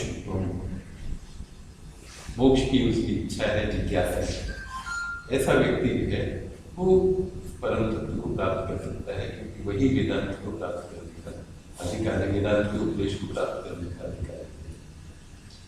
तो कहते हैं कि इंद्रियां जो है वो उसके मन को हरण कर ले जाती हैं। तो उसका उपाय क्या है? वही बार बार बतलाते हैं एक ही बात। क्या? तानि सर्वाणि संयम्य युक्त आसीत मत्परः, उन सारी इंद्रियों को नियंत्रित करके मेरे परायण होकर, युक्त, युक्त माने समाहित, किसी और तरफ जिसका मन ना लगे, केवल मात्र मेरे में ही मन लगे, इस प्रकार से होकर रहे। तो इसलिए जो भक्ति का जो उपदेश दिया है वह इसीलिए दिया है। इसलिए आखिर में जाकर वो कहते हैं 18वें अध्याय में सर्वधर्मान् परित्यज्य मामेकं शरणं व्रज अहं त्वां सर्वपापेभ्यः मोक्षयिष्यामि मा शुचः। सारे धर्म को त्याग कर तुम मेरी शरण में आ जाओ, मैं तुमको सारे पापों से मुक्त करूंगा। क्योंकि जो ईश्वर की शरण में चला जाता है उसका कोई भी कर्म है वह दुष्कर्म नहीं। तो इसलिए वो कहते हैं युक्त आसीत मत्परः वशे ही यस्य इंद्रियाणि तस्य प्रज्ञा प्रतिष्ठिता, जिसकी इंद्रियां उसके वश में हैं उसकी प्रज्ञा जो है वह प्रतिष्ठित है। अब ये बतलाते अगले दो श्लोकों में क्या? ध्यायतो विषयान् पुंसः संगस्तेषु उपजायते। जब विषयों का चिंतन मनुष्य करता रहता है, विषयान् ध्यायतः पुंसः तेषु संगः उपजायते, विषयों के आसक्ति वाला जो पुरुष है, विषयों का जो निरंतर चिंतन करता है, ऐसे व्यक्ति में उनके प्रति आसक्ति उत्पन्न हो जाती है। अब आसक्ति उत्पन्न हो जाती है तो क्या होता है? संगात संजायते काम, फिर उनको प्राप्त करने की इच्छा होती है। और कामात क्रोधो भी जायते, जब कामनाएं जो है वो प्रतिहत होती हैं, जब वो कामनाएं जो है बाधित होती हैं, नहीं मिलती, तो कौन उसमें विघ्न डाल रहा है? उसके प्रति क्रोध उत्पन्न होता है। क्रोध जो है वो तमोगुण का काम है। और क्रोध, इसलिए क्रोधात् भवति सम्मोह, उससे सम्मोह उत्पन्न होता है, मूढ़ता उत्पन्न होती है। यानी जो कर्तव्य है और अकर्तव्य है, क्या करना चाहिए क्या नहीं करना चाहिए, वही जो गांधी जी ने कहा है कि वो अधीर हो जाता है ऐसा व्यक्ति, और तब उसको उचित अनुचित का विवेक भी करता है। सम्मोहा स्मृति विभ्रम, सम्मोह से फिर उसमें स्मृति का भ्रम हो जाता है। जो कुछ अब तक सुना है, ज्ञान श्रवण किया, मनन किया, उसके द्वारा जो कुछ स्मरण किया था वो सब समाप्त हो जाता है। उसके बारे में भ्रंश उत्पन्न हो जाता है, भ्रम उत्पन्न हो जाता है, और उससे क्या होता है? स्मृति भ्रंशात् बुद्धि नाशो, उससे फिर बुद्धि का नाश हो जाता है। बुद्धि नाशात् नश्यति, बुद्धि का जब नाश होता है ऐसा व्यक्ति जो है वो अपनी स्थिति से पतित हो जाता है, विनष्ट हो जाता है। इसलिए क्या आवश्यक है? कहते हैं राग द्वेष वियुक्त, विषयों को ग्रहण जरूर करें। बार बार देखो, वो इसीलिए लोकमान्य तिलक का ये कहना है कि भगवत गीता का जो प्रधान उपदेश है वो कर्म है, क्योंकि बार बार उसे कर्म की तरफ लेकर आते हैं। ऐसा नहीं है कि विषयों को छोड़ दो, बल्कि राग द्वेष वियुक्त विषयान इंद्रियैश्चरन्, इंद्रियों के द्वारा विषय जो है, कैसी इंद्रियों के द्वारा? राग और द्वेष से रहित जो इंद्रियां, युक्त अर्थात रहित। तो राग और द्वेष से रहित इंद्रियों के द्वारा विषयों को ग्रहण करता हुआ व्यक्ति, और कैसी इंद्रियां हो? आत्मवश्यी, अपने अधीन। इनके द्वारा जो व्यक्ति है वह कैसा है? विधेय आत्मा। उसका फिर आत्मा यानी अंतःकरण उसके अपने अधीन हो जाता है, और तब वह प्रसादम अधिगच्छति। प्रसाद को, प्रसाद अर्थात संस्कृत में एक आता है घोष ग्रंथों में, प्रसादस्तु प्रसन्नता। प्रसाद क्या है? प्रसन्नता। जो उनको प्रसाद मिलता है भगवान को चढ़ाकर, वो भी उनकी प्रसन्नता है, प्रसन्न होकर आपको दिया जाता है। इसलिए प्रसाद शब्द जो है वो प्रसन्नता के अर्थ में होता है। और ऐसा व्यक्ति जो है वो चाहे समाधि में रहे, चाहे विषयों को ग्रहण करे, उसकी एक सी स्थिति होती है। स्वामी रामकृष्ण परमहंस के बारे में कहीं मैंने सुना था या पढ़ा था कि खाना जब बनता था तो कई बार थोड़ी देर हो जाती थी, तो रसोई में घुस आते थे, क्या बन रहा है, कैसा है, चखने लगते। उनकी पत्नी ने कहा, उनकी बड़े परमहंस, तुम्हारा इतना मोह है इसके प्रति, तो कहते हैं जिस दिन ये नहीं रहेगा उस दिन ये शरीर नहीं, बिना किसी आसक्ति के वो उन विषयों को ग्रहण करे। इसलिए कहते हैं कि ऐसा व्यक्ति है। और जिस व्यक्ति में आसक्ति है उसकी क्या स्थिति है, वो तीसरे अध्याय में जाकर बतलाते हैं। कर्मेंद्रियाणि संयम्य या आस्ते मनसाचरण इंद्रियार्थान विमूढ़ात्मा मिथ्याचार सर्वज्ञ। कर्मेंद्रियों को संयमित करके जो मन से उसके बारे में चिंतन करता है, आज मेरा व्रत है, उपवास है, आज मैं कुछ नहीं खाऊंगा, लेकिन लगातार जो चिंतन है वो किसका है? अभी थोड़े 1 घंटे में मेरे पास फलाहार आएगा, उसमें नींबू डला होगा, बढ़िया अच्छी अच्छी चीजें होंगी, और सायंकाल में मेरे पास ये आएगा, फिर जब मेरा व्रत समाप्त होगा तो हम वस्तु से व्रत को तोड़ूंगा। ये सारी चिंतन जब बना है, इसलिए निराहार से देखना की बात जो है, वह निराहार का मतलब आहार भी हो सकता है। तो निराहार व्यक्ति की जो है आसक्ति समाप्त हो जाती है रस के अलावा बाकी तमाम चीजों में, लेकिन रस का वो फिर भी बना रहता है। तो इसलिए ये कहते हैं कि जो कर्मेंद्रियों को संयत करके, नियंत्रित करके, मन से उनके बारे में निरंतर चिंतन करता रहता है, इंद्रियार्थान मनसाचरण आस्ते सब विमूढ़ात्मा, विमूढ़ अंतःकरण वाला व्यक्ति मिथ्या आचरण वाला कहलाता, पाखंडी कहलाता। इसलिए वो कहते हैं कि ऐसा व्यक्ति जो है वो प्रसाद को प्राप्त करता है, और उस प्रसाद में प्रसन्नता को प्राप्त करता है, उसके समस्त दुखों का नाश हो जाता है, और उसकी बुद्धि जो है तुरंत समाधि में, परमात्मा में स्थिर हो जाती है। इसलिए यहाँ पर भी कहते हैं कि भाई इस प्रकार का जो व्यक्ति है, और आगे इसी प्रकार के श्लोक दिए हैं।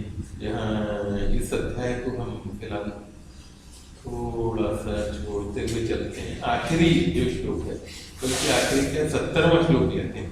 आपूर्यमाणम अचल प्रतिष्ठम समुद्रमाप प्रविशन्ति यद्वत् तद्वत् कामायं प्रविशन्ति सर्वे सशान्तिमाप्नोति न कामः। आपूर्यमाणम जो निरंतर भरता रहता है, लेकिन फिर भी जिसकी प्रतिष्ठा अचल रहती है। समुद्र की उपमा अक्सर दी जाती है, संस्कृत के जो श्लोक हैं, काव्य हैं, उनमें कि कैसा गंभीर था समुद्र की भांति। समुद्र में कितनी भी नदियां आती रहती हैं, लेकिन उसकी जो गहराई है वो इतनी है कि उस सबको समेट लेती है। वो समुद्र अपनी सीमाएं नहीं तोड़ता कभी, कभी कभी ये तूफान वगैरह में होता है कि वो उसका पानी परे आ जाता है, लेकिन समुद्र की जो मूल स्थिति है वो उतनी ही रहती है, उसकी गहराई उतनी बनी ही रहती है। ऐसा नहीं होता कि समुद्र और गंगा जैसे भर जाती है और वो कहते हैं कि वो सारे में फैल जाती है। इस प्रकार की स्थिति समुद्र की वर्षा से, नदियों के बहने से नहीं होती। इसलिए कहते हैं आपूर्यमान, लगातार जो भरता रहता है, फिर भी अचल प्रतिष्ठा, जिसकी प्रतिष्ठा अचल है। ऐसे समुद्र में जिस प्रकार से जल प्रविष्ट होते हैं, इसी प्रकार से यम सर्वे काम प्रविशन्ति, जिसमें समस्त कामनाएं प्रविष्ट होती हैं, समस्त कामनाओं के जो भोग हैं वो जिसमें प्रविष्ट होते हैं, किसी प्रकार का विकार उत्पन्न नहीं करते, जिसमें स शांति मानते हैं, वही शांति को प्राप्त करता है। न कामकामी, कामनाओं को चाहने वाला जो व्यक्ति है वह इस प्रकार की शांति को प्राप्त नहीं कर सकता। जो कामनाओं का चाहने वाला है उसकी स्थिति क्या होती है, वो भंवरे की तरह से होती है, जिसके बारे में हमने सुना है ना कि वो कमल में बंद हो गया था। रात्रि गमिष्यति भविष्यति सुप्रभातम्, रात जाएगी सुबह होगी, भास्वान दृश्यति मुनिष्यति पंकजश्री, सूर्य जब उदित होगा और जब ये कमल खिलेगा तब मैं छूट जाऊँ। इत्थम विचिन्ते कोशगते द्वीपे हाहंत नंद नलिनी व्रज उच्चहार। ऐसा जब वो कोश में उसके कली थी, उसको कली के भीतर बंद हुआ जो कमल था, उसके भीतर जब वो सोच रहा था भंवरा, तो दुर्भाग्य की बात क्या है, नलिनी व्रज उच्चहार, उस जो नलिनी थी, कमलिनी थी, उसको किसी हाथी ने उखाड़ कर फेंक दिया। उसके अब खेलने का सवाल ही नहीं। तो मृत्यु जो है वह कभी भी आ सकती है। इसलिए अक्सर ये जो संत लोग हैं ना, वो कहते हैं सज्जनों, मैं गया था एक बार स्वामी राम सुखदास जी का, उनका बार बार ये सेंटेंस था, सज्जनों समय बीता जाए, अब भी चेत। जो संत लोग हैं वो इसीलिए ये बात कहते हैं, सज्जनों समय बीता जाता है, अब भी चेत। वो कहते हैं, इसलिए कहते हैं ये जो है एषा ब्राह्मी स्थिति पार्थ नैनाम प्राप्य विभूति, ये जो स्थिति है जो शांति को प्राप्त करने वाली है, यही ब्राह्मी स्थिति है। इसको प्राप्त करने के बाद फिर मोह किसी प्रकार का नहीं होता है। इसीलिए जीवन मुक्ति की जब बात करते हैं तो उस जीवन मुक्ति के विषय में ये चर्चा की गई है कि वो जीवन मुक्ति फिर दोबारा जन्म ग्रहण करना, स्थित्वास्याम अंतकाले ब्रह्म निर्वाण, अंतकाल में इसमें स्थित होकर भी मनुष्य अंतकाल में भी ब्रह्म निर्वाण को प्राप्त करता है। ये निर्वाण उस निर्वाण से फर्क है, जिसकी चर्चा बौद्ध दर्शन में की गई। बौद्ध दर्शन में निर्वाण की मतलब ये है कि जैसे दीपक जो है जब बुझ जाता है तो नैवावनिम गच्छति न अंतरिक्षम, वो न तो पृथ्वी पर रहता है और न अंतरिक्ष में जाता है, यही समाप्त हो जाता है। वही स्थिति उस व्यक्ति की होती है, उसके प्राण कहीं नहीं जाते हैं। तो लेकिन ये जो है वेदांत जो है वो ये मानता है ऐसा व्यक्ति जो है ब्रह्म निर्वाण को प्राप्त करता है, यानी कुछ पॉजिटिव है इस मृत्यु के बाद भी, उस पॉजिटिव तत्व जो है उसको मिल जाता है, शून्य में कुछ नहीं मिलता। तो ये एक तरह से मोक्ष का उन्होंने वर्णन यहाँ पर कर दिया। अब जो लक्षण स्थित प्रज्ञ के हैं वही लक्षण 12वें अध्याय में हम जो देखते हैं भक्त की चर्चा की कि कैसा आपका जो भक्त है वो कैसा होता है, वो इस प्रकार का होता है। यो न हृष्यति न द्वेष्टि न शोचति न कांक्षति शुभाशुभ परित्यागी भक्तिमान यह सभी प्रिय, ऐसा भक्त जो है वो मुझको प्रिय। वही चर्चा जो है वो जो गुणातीत व्यक्ति है उसके संबंध में की गई कि जो तीनों गुणों से परे जा चुका है, सत्वगुण, तमोगुण और रजोगुण। सत्व रजस तमस इन तीनों गुणों से जो परे उठ चुका है ऐसा व्यक्ति जो है उसके जो लक्षण बताए और वही चर्चा ज्ञानी के विषय में की। तो और यही चर्चा जो है ये वेदांत में जीवन के लक्षण बतलाए इसमें की गई। इसलिए मुझे लगा कि स्थिर प्रज्ञ की परिभाषा है, इसके कुछ श्लोक पढ़ लेते हैं। इसके बाद फिर अर्जुन ये प्रश्न करते हैं, बार बार प्रश्न करते हैं, क्योंकि प्रश्न करने से ही भगवान ने ये कहा है एक जगह पर यही गीता में, तद्विद्धि प्रणिपाते परिप्रश्न से गया उपदेक्षन्ति ते ज्ञानम ज्ञानिनस्तत्त्वदर्शी। कहते हैं उसको कैसे जानो, प्रणिपाते प्रणाम करके, परिप्रश्नेन उस परम तत्व के बारे में प्रश्न करके, और सेवा के द्वारा। जो ज्ञानी लोग हैं उनकी इस प्रकार से उनके प्रति प्रणाम करो, उनकी सेवा करो, उनसे प्रश्न करो, जिज्ञासा भाव अपना रखे रहो, जिसके द्वारा फिर तुमको ज्ञान का उपदेश दे पाए। जैसे तो अब अर्जुन इसलिए ये प्रश्न करते हैं, श्री कृष्ण से बड़ा ज्ञान कौन मिलेगा? अगर उनको अवतार न भी माने तो योगेश्वर तो भाई है। अर्जुन ये कहते हैं कि हे जनार्दन, आपने बुद्धि की बात की, स्थित प्रज्ञा की बात की, ये बुद्धि अगर आपको कर्म की अपेक्षा अधिक ज्ञान जो है वो अगर आपको ज्यादा श्रेष्ठ लगता है जायसी, तो फिर जायान माने जो प्रेफरेबल जो इसको प्राथमिकता दी जानी चाहिए, तो फिर आप मुझे एक भयंकर कर्म में क्यों लगा?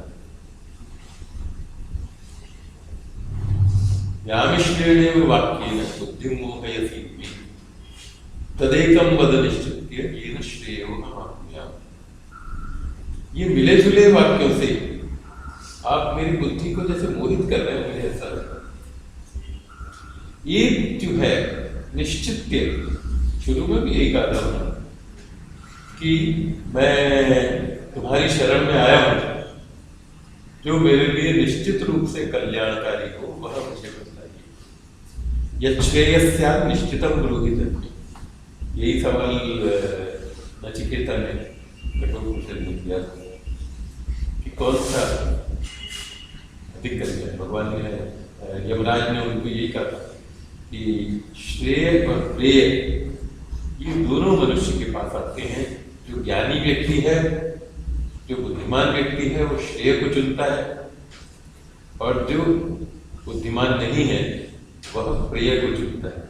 जो प्रिय अच्छा लगता है उसको चुनता है, जो ऊपर से अच्छा लगता है लेकिन वास्तव में वो अंतिम श्रेय है।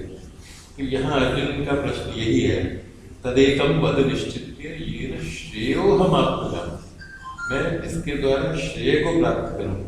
और उसके उत्तर में वो देते हैं, लोकेस्मिन् विविधा निष्ठा पुरा प्रोक्ता मया नघ। हे अनघ, अघ कहते हैं पाप, अनघ निष्पाप। हे निष्पाप अर्जुन, इस लोक में दो प्रकार की निष्ठा मेरे द्वारा कही गई है। दो प्रकार का जो मार्ग है वो मेरे द्वारा बतलाए गए हैं। ज्ञान योगेन सांख्यानाम, कर्म योगेन योगिनाम। ज्ञान योग के द्वारा मैंने सांख्यों की बात की है, और सांख्य योगियों की जो मार्ग है वो ज्ञान योग वाली है, और जो योगी लोग हैं उनके लिए मैंने कर्मयोग का उपदेश दिया है। और न कर्मणाम अनारंभात् नैष्कर्म्यम पुरुषोषुते। कहते हैं कि कर्मों को न करे, इसके द्वारा व्यक्ति नैष्कर्म्य को प्राप्त नहीं करता। मनुष्य का लक्ष्य क्या होना चाहिए? नैष्कर्म्य की स्थिति जो है वो प्राप्त कर ले। अगर कर्मों से अगर मुक्ति प्राप्त कर ले तो क्या होगा? मोक्ष हो जाएगा। जब कर्मफल का भोग करना ही नहीं है तो फिर जन्म क्यों लेना? जन्म और क्या है मृत्यु, उसके बंधन से अगर मुक्ति प्राप्त करनी है तो नैष्कर्म्य को प्राप्त करो। कहते हैं लेकिन कर्मों को छोड़ने मात्र से नैष्कर्म्य की प्राप्ति नहीं होती। न च संन्यासनादेव सिद्धिं समधिगच्छति। केवल मात्र संन्यास के द्वारा मनुष्य सिद्धि को प्राप्त नहीं कर सकता है, क्योंकि नहीं कश्चित् क्षणमपि व्यासुतिष्ठत् अकर्मणि। कोई भी व्यक्ति एक क्षण के लिए भी बिना कर्म किए नहीं रह सकता। आचार्य शंकर जो है उनकी बारे में हम देखते हैं, पूरी जिंदगी वो काम करते रहे, कर्म करते रहे, यहां से वहां तक घूमते रहे। कहां से? दक्षिण से आए थे, केरल से वो चले थे, और उत्तर में बद्रीनाथ, केदारनाथ वहां तक गए। उन्होंने बद्रीनाथ में मूर्ति की स्थापना की, और ये सब किस लिए किया? धर्म की स्थापना की, 4 पीठों की स्थापना की, इसीलिए कि सनातन धर्म जो है उसको पुनर्जीवित किया जाए। निरंतर कर्म करते रहे, हालांकि वो ज्ञान का उपदेश देते हैं। उनका कहना यह है कि गीता का जो उपदेश है वो मूल रूप से ज्ञान का उपदेश है। कर्म तो केवल मात्र चित्त की शुद्धि के उपाय हैं। जब चित्त, और जो वेदांती हैं वो अक्सर ये उदाहरण देते हैं कि जैसे मैला कपड़ा जो है उस पर रंग नहीं चढ़ता, उस कपड़े को साफ करना पड़ता है पहले, तब उसको रंगना पड़ता है। इसी तरह से चित्त जो है उसको पहले शुद्ध करना पड़ता है, तब उसके द्वारा ज्ञान प्राप्त करने की योग्यता उसमें आती है। तो प्रधान जो उपदेश है उसका वो है। लेकिन यहाँ कहते हैं नैष्कर्म्य जो है वो केवल मात्र कर्मों के न करने से नहीं मिल जाता, और न च संन्यासनादेव सिद्धिं समधिगच्छति। केवल मात्र कर्मों के त्याग मात्र से मनुष्य सिद्धि को प्राप्त नहीं कर सकता। वो कहा है ना, किसने कबीर ने या जिसने भी कहा है, मन न लगाए जो कि कपड़ा लगाए। मन नहीं लगा, कपड़ा रख दिया। तो वो केवल मात्र संन्यास नहीं, इसलिए आगे भी कहा है कि संन्यास जो है वो नहीं कि जो वस्त्रों को रंग लेना मात्र। कोई भी व्यक्ति बिना कर्म किए एक क्षण तक भी नहीं रह सकता। कार्य थे आवश्यक अवश्य होकर उसको कर्म कराया जाता है। किसके द्वारा? प्रकृति जय गुण ही, प्रकृति जनित जो गुण है, सत्व रजस तमस, ये जो उसके गुण हैं, इन गुणों के द्वारा उसको काम तो करना ही पड़ता है निरंतर। इसलिए संन्यास की परिभाषा क्या देते हैं वहां 18वें अध्याय में जाकर, काम्यानाम कर्मणाम न्यासम संन्यासम कवयो। जो काम्य कर्म है उनका जो न्यास है, उनका जो त्याग है, वही संन्यास। नित्य कर्म और नैमित्तिक कर्म ये तो करने ही हैं किसी भी स्थिति में। तो इसलिए जो काम्य कर्म है उनसे मुक्ति प्राप्त कर ली जाए, वही संन्यास। वरना केवल मात्र कर्मों को छोड़कर बैठ जाना, तब भी मन में तो संकल्प विकल्प कुछ न कुछ चलता ही रहता है। इसलिए कहते हैं कि कोई भी व्यक्ति है वह कर्मों को छोड़कर रह ही नहीं सकता। यही अगले कहते हैं इस चर्चा में, कर्मेन्द्रियाणि संयम्य इंद्रियार्थान् निपुणात्मा मिथ्याचारः। इसलिए ये जो 9वां श्लोक जो है उसमें कहते हैं यज्ञार्थात् कर्मणोऽन्यत् रूपोऽयं कर्मबन्धः। यज्ञ के लिए किया हुआ उस कर्म को छोड़कर, और यज्ञ वहां पर गीता में केवल मात्र इतना नहीं है कि अग्नि जलाई और उसमें आहुति दे दी। यज्ञ का अर्थ है कि जो आसक्ति को छोड़कर जो भी कर्म हम करते हैं वो सारा यज्ञ। इसलिए अपने वो पंचमहायज्ञों की परिकल्पना है ना, क्या कहते हैं, पितृयज्ञ, नृयज्ञ, देवयज्ञ और भूत यज्ञ और बलिवैश्वदेव। बलिवैश्वदेव को ही भूत यज्ञ कहते हैं। हाँ, ब्रह्म यज्ञ। तो ब्रह्म यज्ञ जो है उसके द्वारा ऋषियों का जन्म होता है, विद्या को प्राप्त करके, स्वाध्याय करके। और इसी तरह से जो नृयज्ञ है, अतिथि का भोजन करना जो है, अतिथि का सत्कार करना, अतिथि को भोजन कराना, ये नृयज्ञ। तो ये सारे भी यज्ञ माने जाते हैं। और इसलिए जो चौथा अध्याय है उसमें काफी विस्तार से उन्होंने यज्ञों की चर्चा की है। और केवल मात्र एक आहुति दे देना या जो इससे पहले चला रहा है, हम वेदों में या ब्राह्मणों में बलि के व्यवहार में काफी कुछ सुनते हैं। और मीमांसा दर्शन में उसका बड़ी मीमांसा की गई, कैसे यज्ञ किया जाए, कैसे उसको जो पशु है उसका अवदान किया जाए। तो मुझे किसी ने बताया आज भी इस प्रकार के यज्ञ कहीं कहीं होते हैं, लेकिन ज्यादातर जगहों पर वो जो इस प्रकार के जो यज्ञ हैं वो बंद होते जा रहे हैं। तो गीता का जो यज्ञ है वह पशु बलि देने वाला यज्ञ नहीं, बल्कि जो कुछ भी एक उस भाव से किया जाए, त्याग के भाव से, वही यज्ञ।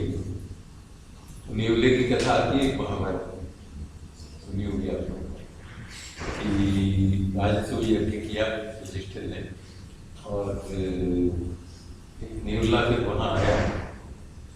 लोग बड़ी तारीफ कर रहे थे युधिष्ठिर से, लेकिन तब तक एक नेवला आया, वो वहां पर लाख में लौटा, उनकी अतिथियों को भोजन कराया, उसमें भी लौटा, और लेकिन कुछ नहीं हुआ, वैसा का वैसा आधा शरीर उसका सोने का था। तो वो बोला यहाँ भी नहीं हुआ, वापस जाने लगा। तो उसको रोक कर पूछा कि तुम कौन हो, तुम्हारा आधा शरीर सोने का क्यों, तुम ये जब क्या कह रहे? तो उसने बताया कि इस प्रकार से कोई ब्राह्मण था, 3 दिन से भूखा था, उसका सारा परिवार भूखा था, वहीं से उनको थोड़े से सत्तू मिले, और वो सत्तू जो है वो उन्होंने उसको पीसा और उसकी रोटी बनाई, और वो रोटी बनाकर उन्होंने जैसे ही खाने के लिए बैठे तब तक एक ब्राह्मण आ गया, बड़ा भूखा था। तो जो ब्राह्मण था बोला मैं अपनी रोटी उसको दे देता हूँ, तो लेकिन उसकी बहू ने कहा कि नहीं, मैं अपनी रोटी दे देता हूँ, मैं उसकी रोटी उसको दे दी। फिर उसके बेटे ने उसको रोटी दे दी, फिर भी भूखा दिखा। तो उसकी जो पत्नी थी उसने अपनी रोटी दी, आखिर में उस ब्राह्मण ने भी अपनी रोटी, चारों रोटी खिलाकर, और फिर उन्होंने अपना जो जल था वो भी उसको खिला दिया। और वो नेवला कहता है कि उसकी जो जूठन गिरी थी और वो थोड़े से सत्तू वहाँ गिर गए थे, उनमें लेटा में, तो उसमें मेरा शरीर जो है ये आधा सोने का हो गया। इसीलिए मैं जगह जगह जहाँ कोई बड़ा यज्ञ होता है वहाँ जाता हूँ, तो मेरा बाकी शरीर जो है उसको निकल। तो युधिष्ठिर का जो अभिमान था, जो भी थोड़ा बहुत रहा होगा, वो सारा अभिमान था समाप्त हो गया। इसलिए गीता में या महाभारत में जो यज्ञ की चर्चा की है वो ऐसे त्याग के द्वारा की। इसीलिए ये कहते हैं कि वो किसी को, ईसा को सब लोग दान दे रहे थे, क्राइस्ट को, तो किसी महिला ने अपना 1 पैसा था वो दान किया, और उन्होंने कहा कि इस महिला का दान जो है सबसे बड़ा, क्योंकि इसमें जो कुछ था वो सारा देते। गांधी जी के बारे में भी स्टोरीज आती है कि उनको स्वराज्य के लिए वो 1 पैसा दान दिया, और उन्होंने फिर उस पैसे की नीलामी करी, कौन ले गया पैसे, और काफी लाखों रुपये में वो पैसा बिका। ऐसे ही कुछ कथा आती है। तो इसलिए इस प्रकार के जो यज्ञ हैं उनकी चर्चा यहाँ पर की। मनु ने ये कहा है कि ऐसे व्यक्ति जो हैं वो यज्ञ करते हैं। अध्यापन ब्रह्म यज्ञ, अध्यापन करना जो है वो ब्रह्म यज्ञ। पितृयज्ञस्तु तर्पणम, और पितरों का जो तर्पण करना और अपने माता पिता की सेवा करना ये पितृयज्ञ। होमो दैवो, होम करना जो है यज्ञ में आहुति देना ये देव यज्ञ है। और जो बलि वैश्वदेव यज्ञ है, पंछियों के लिए दाना इत्यादि डालना जो है वो भूत यज्ञ है। और अतिथि यज्ञ, अतिथियों की का सत्कार करना ये इंद्रिय यज्ञ। ये 5 महायज्ञ माने गए हैं। और इन 5 महायज्ञों से जो बचता है उसको जो खाने वाले लोग हैं उसके बारे में यहाँ कहा है ये 13वें श्लोक में। यज्ञ शिष्टाशन संतो मुच्यन्ते सर्वपि विषयी भुंजते ते त्वघं पापा ये पचन्ते आत्मकारणात्। वो लोग जो हैं वो पापी लोग जो है पाप को ही खाते हैं जो केवल मात्र अपने लिए पकाते हैं। केवल मात्र अपने लिए पकाना नहीं है, बल्कि यज्ञ शब्द जो है वो यहाँ एक अच्छे व्यापक अर्थ में समाज को चलाने के लिए जो किया। कालेश्वर ने अपनी व्याख्या में यही कहा कि समाज को चलाने के लिए जो कर्म किया जाता है वो भी यज्ञ ही है, क्योंकि उसके द्वारा जगत का चक्र जो है वो प्रवर्तित होता है। ये इसलिए जो है ये कहा है एवं प्रवर्तितम चक्रम नानुवर्तयति यजः अघायुरिन्द्रियाणां भोगं पार्थ सजीवति। तो इस तरह की चर्चा जो है वो 3रे अध्याय में जो है कर्म के विषय में उन्होंने की। फिर 4थे अध्याय में ये बतलाते हैं कि वो जो बड़ा पॉपुलर श्लोक है, यदा यदा धर्मस्य ग्लानिर्भवति भारत अभ्युत्थानमधर्मस्य तदात्मानं सृजामि। क्योंकि वहाँ शुरुआत में 4थे अध्याय की करते हैं, वो कहते हैं भाई मैंने ये जो योग था ये सूर्य को कहा, सूर्य ने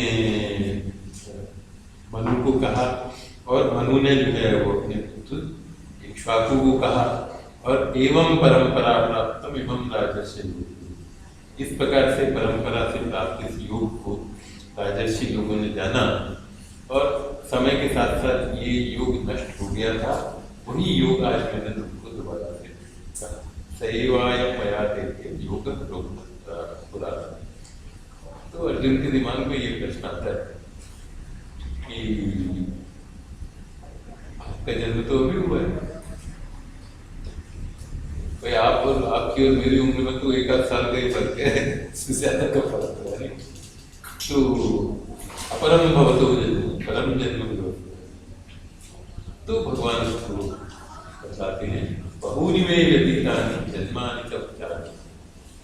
ये अर्जुन मेरे तो बहुत सारे जन्म हो चुके हैं, लेकिन और तुम्हारे भी बहुत सारे जन्म हो चुके हैं। मैं बहूनि जन्म व्यतीतानि जन्मानि तव च, हे अर्जुन तव च बहूनि जन्मानि व्यतीतानि, तुम्हारे भी बहुत से जन्म बीत चुके हैं। तान्य हम वेद सर्वाणि न तुम वेद का परंतप है, लेकिन हे परंतप मैं उन सबको जानता हूँ, तुम नहीं जानते। क्योंकि मेरा जन्म नहीं होता है, मैं अवतार लेता हूँ। अजोपि सन्नव्ययात्मा भूतानां ईश्वरोऽपि सन् प्रकृतिं स्वामधिष्ठाय संभवामि आत्ममाया। मैं अपनी माया से अपनी प्रकृति को अधिष्ठित करके अपनी माया के द्वारा बार बार इस प्रकार से अवतार ग्रहण करता हूँ। और इसलिए यदा यदा हि धर्मस्य ग्लानिर्भवति भारत, ये जो श्लोक है ये बहुत प्रचलित श्लोक है। अभ्युत्थानम अधर्मस्य तदात्मानं सृजामि। परित्राणाय साधूनां, सज्जनों के परित्राण के लिए और दुष्टों के विनाश के लिए और धर्म की स्थापना के लिए मैं हर युग में जन्म ग्रहण करता हूँ। ये यहाँ पर बतलाते हैं। अच्छा, 18वें श्लोक के 18वें अध्याय के ये श्लोक हम लोग थोड़ा सा कर लेते हैं।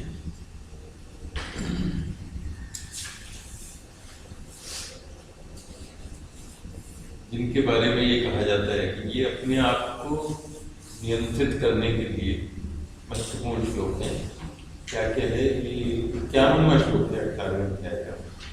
51वें श्लोक से 53वें 54वें श्लोक तक ये 4-5 श्लोक हैं। बुद्ध्या विशुद्धया युक्तो, विशुद्ध बुद्धि से युक्त होकर, धृत्यात्मान नियम्य च, और धृति के द्वारा, धृति अर्थात धैर्य, उस धैर्य के द्वारा अपने आप को नियंत्रित करके। किसान की कथा आती है कभी, मैं आज भी अगर कोई ऐसी छोटी मोटी कथाएं मिल जाती है ना बच्चों वाली, तो कभी कभी पढ़ लेता हूँ। तो एक किसान कथा सुनी थी। एक बार क्या हुआ कि नारद जी विष्णु जी से मिलने जा रहे थे, किसान के घर पर रुक गया, और किसान ने पूछा महाराज कहाँ जा रहे हैं? तो उन्होंने कहा मैं विष्णु से मिलने जा रहा हूँ। तो महाराज आप अगर मेरे पर कृपा करें तो एक प्रश्न मेरा भी पूछ लीजिए। बताओ नारद जी। बोले आप मुझसे महाराज भगवान से पूछते हैं कि मुझे उनके दर्शन कब? ठीक है, इसमें क्या है? तो साधना की सेवा तो की ही थी जो भी।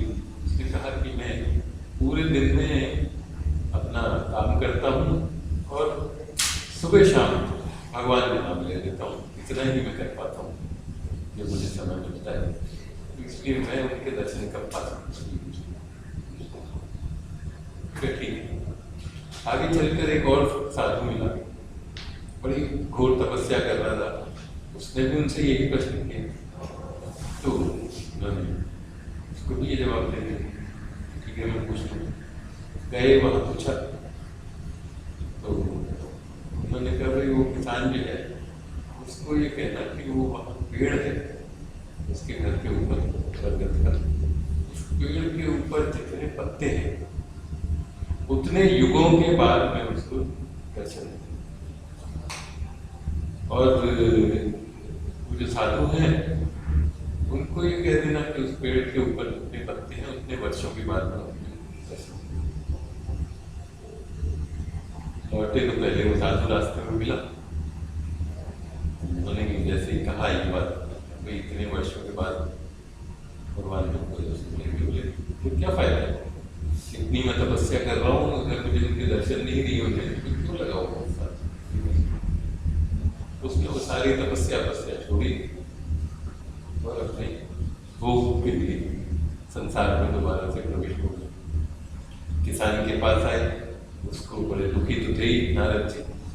तो किसान ने पूछा, तो उन्होंने बड़े दुख के साथ उसको बताया कि भगवान ने कहा कि इतने युगों के बाद उनके दर्शन मिलेंगे, कितने इस पेड़ को। किसान तो खुशी से नाचने लगा, अच्छा मेरे जैसा पापी मुझे भी भगवान के दर्शन होंगे, कितनी बड़ी बात है नारद जी, कितनी प्रसन्नता की बात है। और भगवान ने नारद जी बोले कि भगवान आपने तो मुझे झूठा बना दिया। बोले नहीं, ये किसान का जो धैर्य है और इसकी जो निष्ठा है, उस निष्ठा ने मुझे विवश कर दिया कि मैं यहाँ आकर इसको बोलते हैं धृति। धृत्यात्मान नियम्य शब्दादीन विषयान त्यक्त्वा, शब्द इत्यादि, शब्द स्पर्श रूप रस गंध इत्यादि जो है उनको त्याग कर, राग द्वेषो युद्धस्य च, राग और द्वेष इनको छोड़कर विविक्त सेवी, एकांत का सेवन करने वाला। अब ये ऐसा नहीं है कि बिल्कुल एकांत का ही सेवन करें, लेकिन दिन में कुछ समय ऐसा हो तो वो साधना के लिए श्रेष्ठ माना जाए। लघ्वाशी, थोड़ा भोजन करें, नियमित भोजन करें। यतवा काय मानसम, वाणी, काया और मानस इन सब का नियंत्रण करने वाला। ध्यान योग परो नित्यम, ध्यान योग परो, ध्यान योग के परायण कर। नित्यम वैराग्यम समुपाश्रित, नित्य वैराग्य को आश्रय लेकर। अहंकारम बलम दर्पम कामम क्रोधम परिग्रहम, अहंकार को, बल को, दर्प को, काम को और क्रोध को और परिग्रह। अहंकार बल, बल अर्थात आक्रामकता, इसको बलशाली तो होना ही चाहिए, नायमात्मा बलहीनेन लभ्य उपनिषद कहते हैं। लेकिन ये यहाँ बल जो है वो किस अर्थ में है? आक्रामकता के लिए।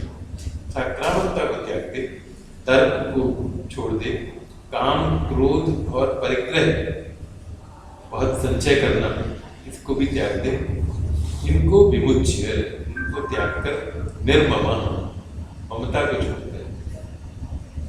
निर्मम शब्द का आजकल प्रयोग होता है बहुत क्रूर व्यक्ति के अर्थ में, लेकिन यहाँ क्रूर के अर्थ में नहीं है, बल्कि ममता जिसमें नहीं है, ऐसे व्यक्ति के अर्थ में। और शांति, मन और बुद्धि जो है वो जिसके शांति में, ऐसा व्यक्ति जो है वो ब्रह्म भूयाय करते, वह व्यक्ति ब्रह्म की स्थिति को प्राप्त करता है। ब्रह्म की स्थिति होने का मतलब क्या है? ब्रह्मविद ब्रह्मैव भवति, जो ब्रह्म को जानता है वह ब्रह्म ही हो जाता है। और तब उसकी क्या स्थिति होती है? अहम ब्रह्मास्मि, मैं ब्रह्म, ये उसको भीतर उसको बोध हो जाता है। और ऐसा व्यक्ति है, उसके बारे में कहा है ब्रह्मभूत प्रसन्नात्मा न शोचति न कांक्षति। ऐसा व्यक्ति जो है वो प्रसन्न अंतःकरण वाला, वो न तो कोई शोक करता है, न किसी वस्तु की अभिलाषा करता है। समस्त सर्वेषु भूतेषु मद्भक्ति लभते पराम, वही सारी चर्चा जो स्थित प्रज्ञ की परिभाषा में भी, सभी प्राणियों में समान भाव रखता है और मेरी परम भक्ति को प्राप्त करता है। ये जो है ये उसको प्राप्त करने का उपाय है। तो इस तरह से आप अपने मन को भी नियंत्रण कर सकते हैं। जो मैंने एक बार पिछली बार बात की थी ना, सेल्फ मैनेजमेंट इन भगवत गीता, उसके भी यही तरीका है, ईश्वर की प्राप्ति का भी यही तरीका है।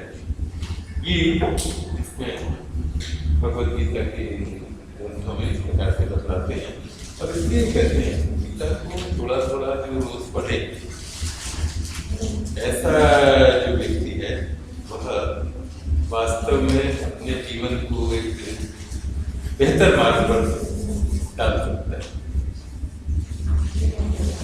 ठीक है जी, फिर चले यहाँ किया।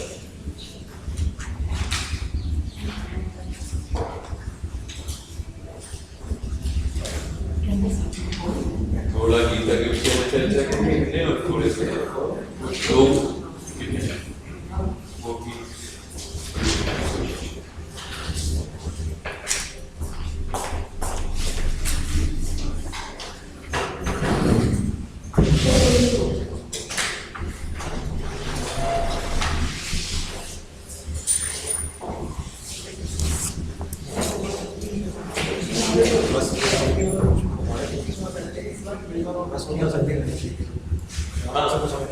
वो ठीक है, नहीं, वो थोड़ी बहुत रह जाती है, लेकिन वो कहते हैं उसको परम तत्व को देखकर वो समाप्त है, क्योंकि उससे बड़ा तो कोई रास्ता नहीं।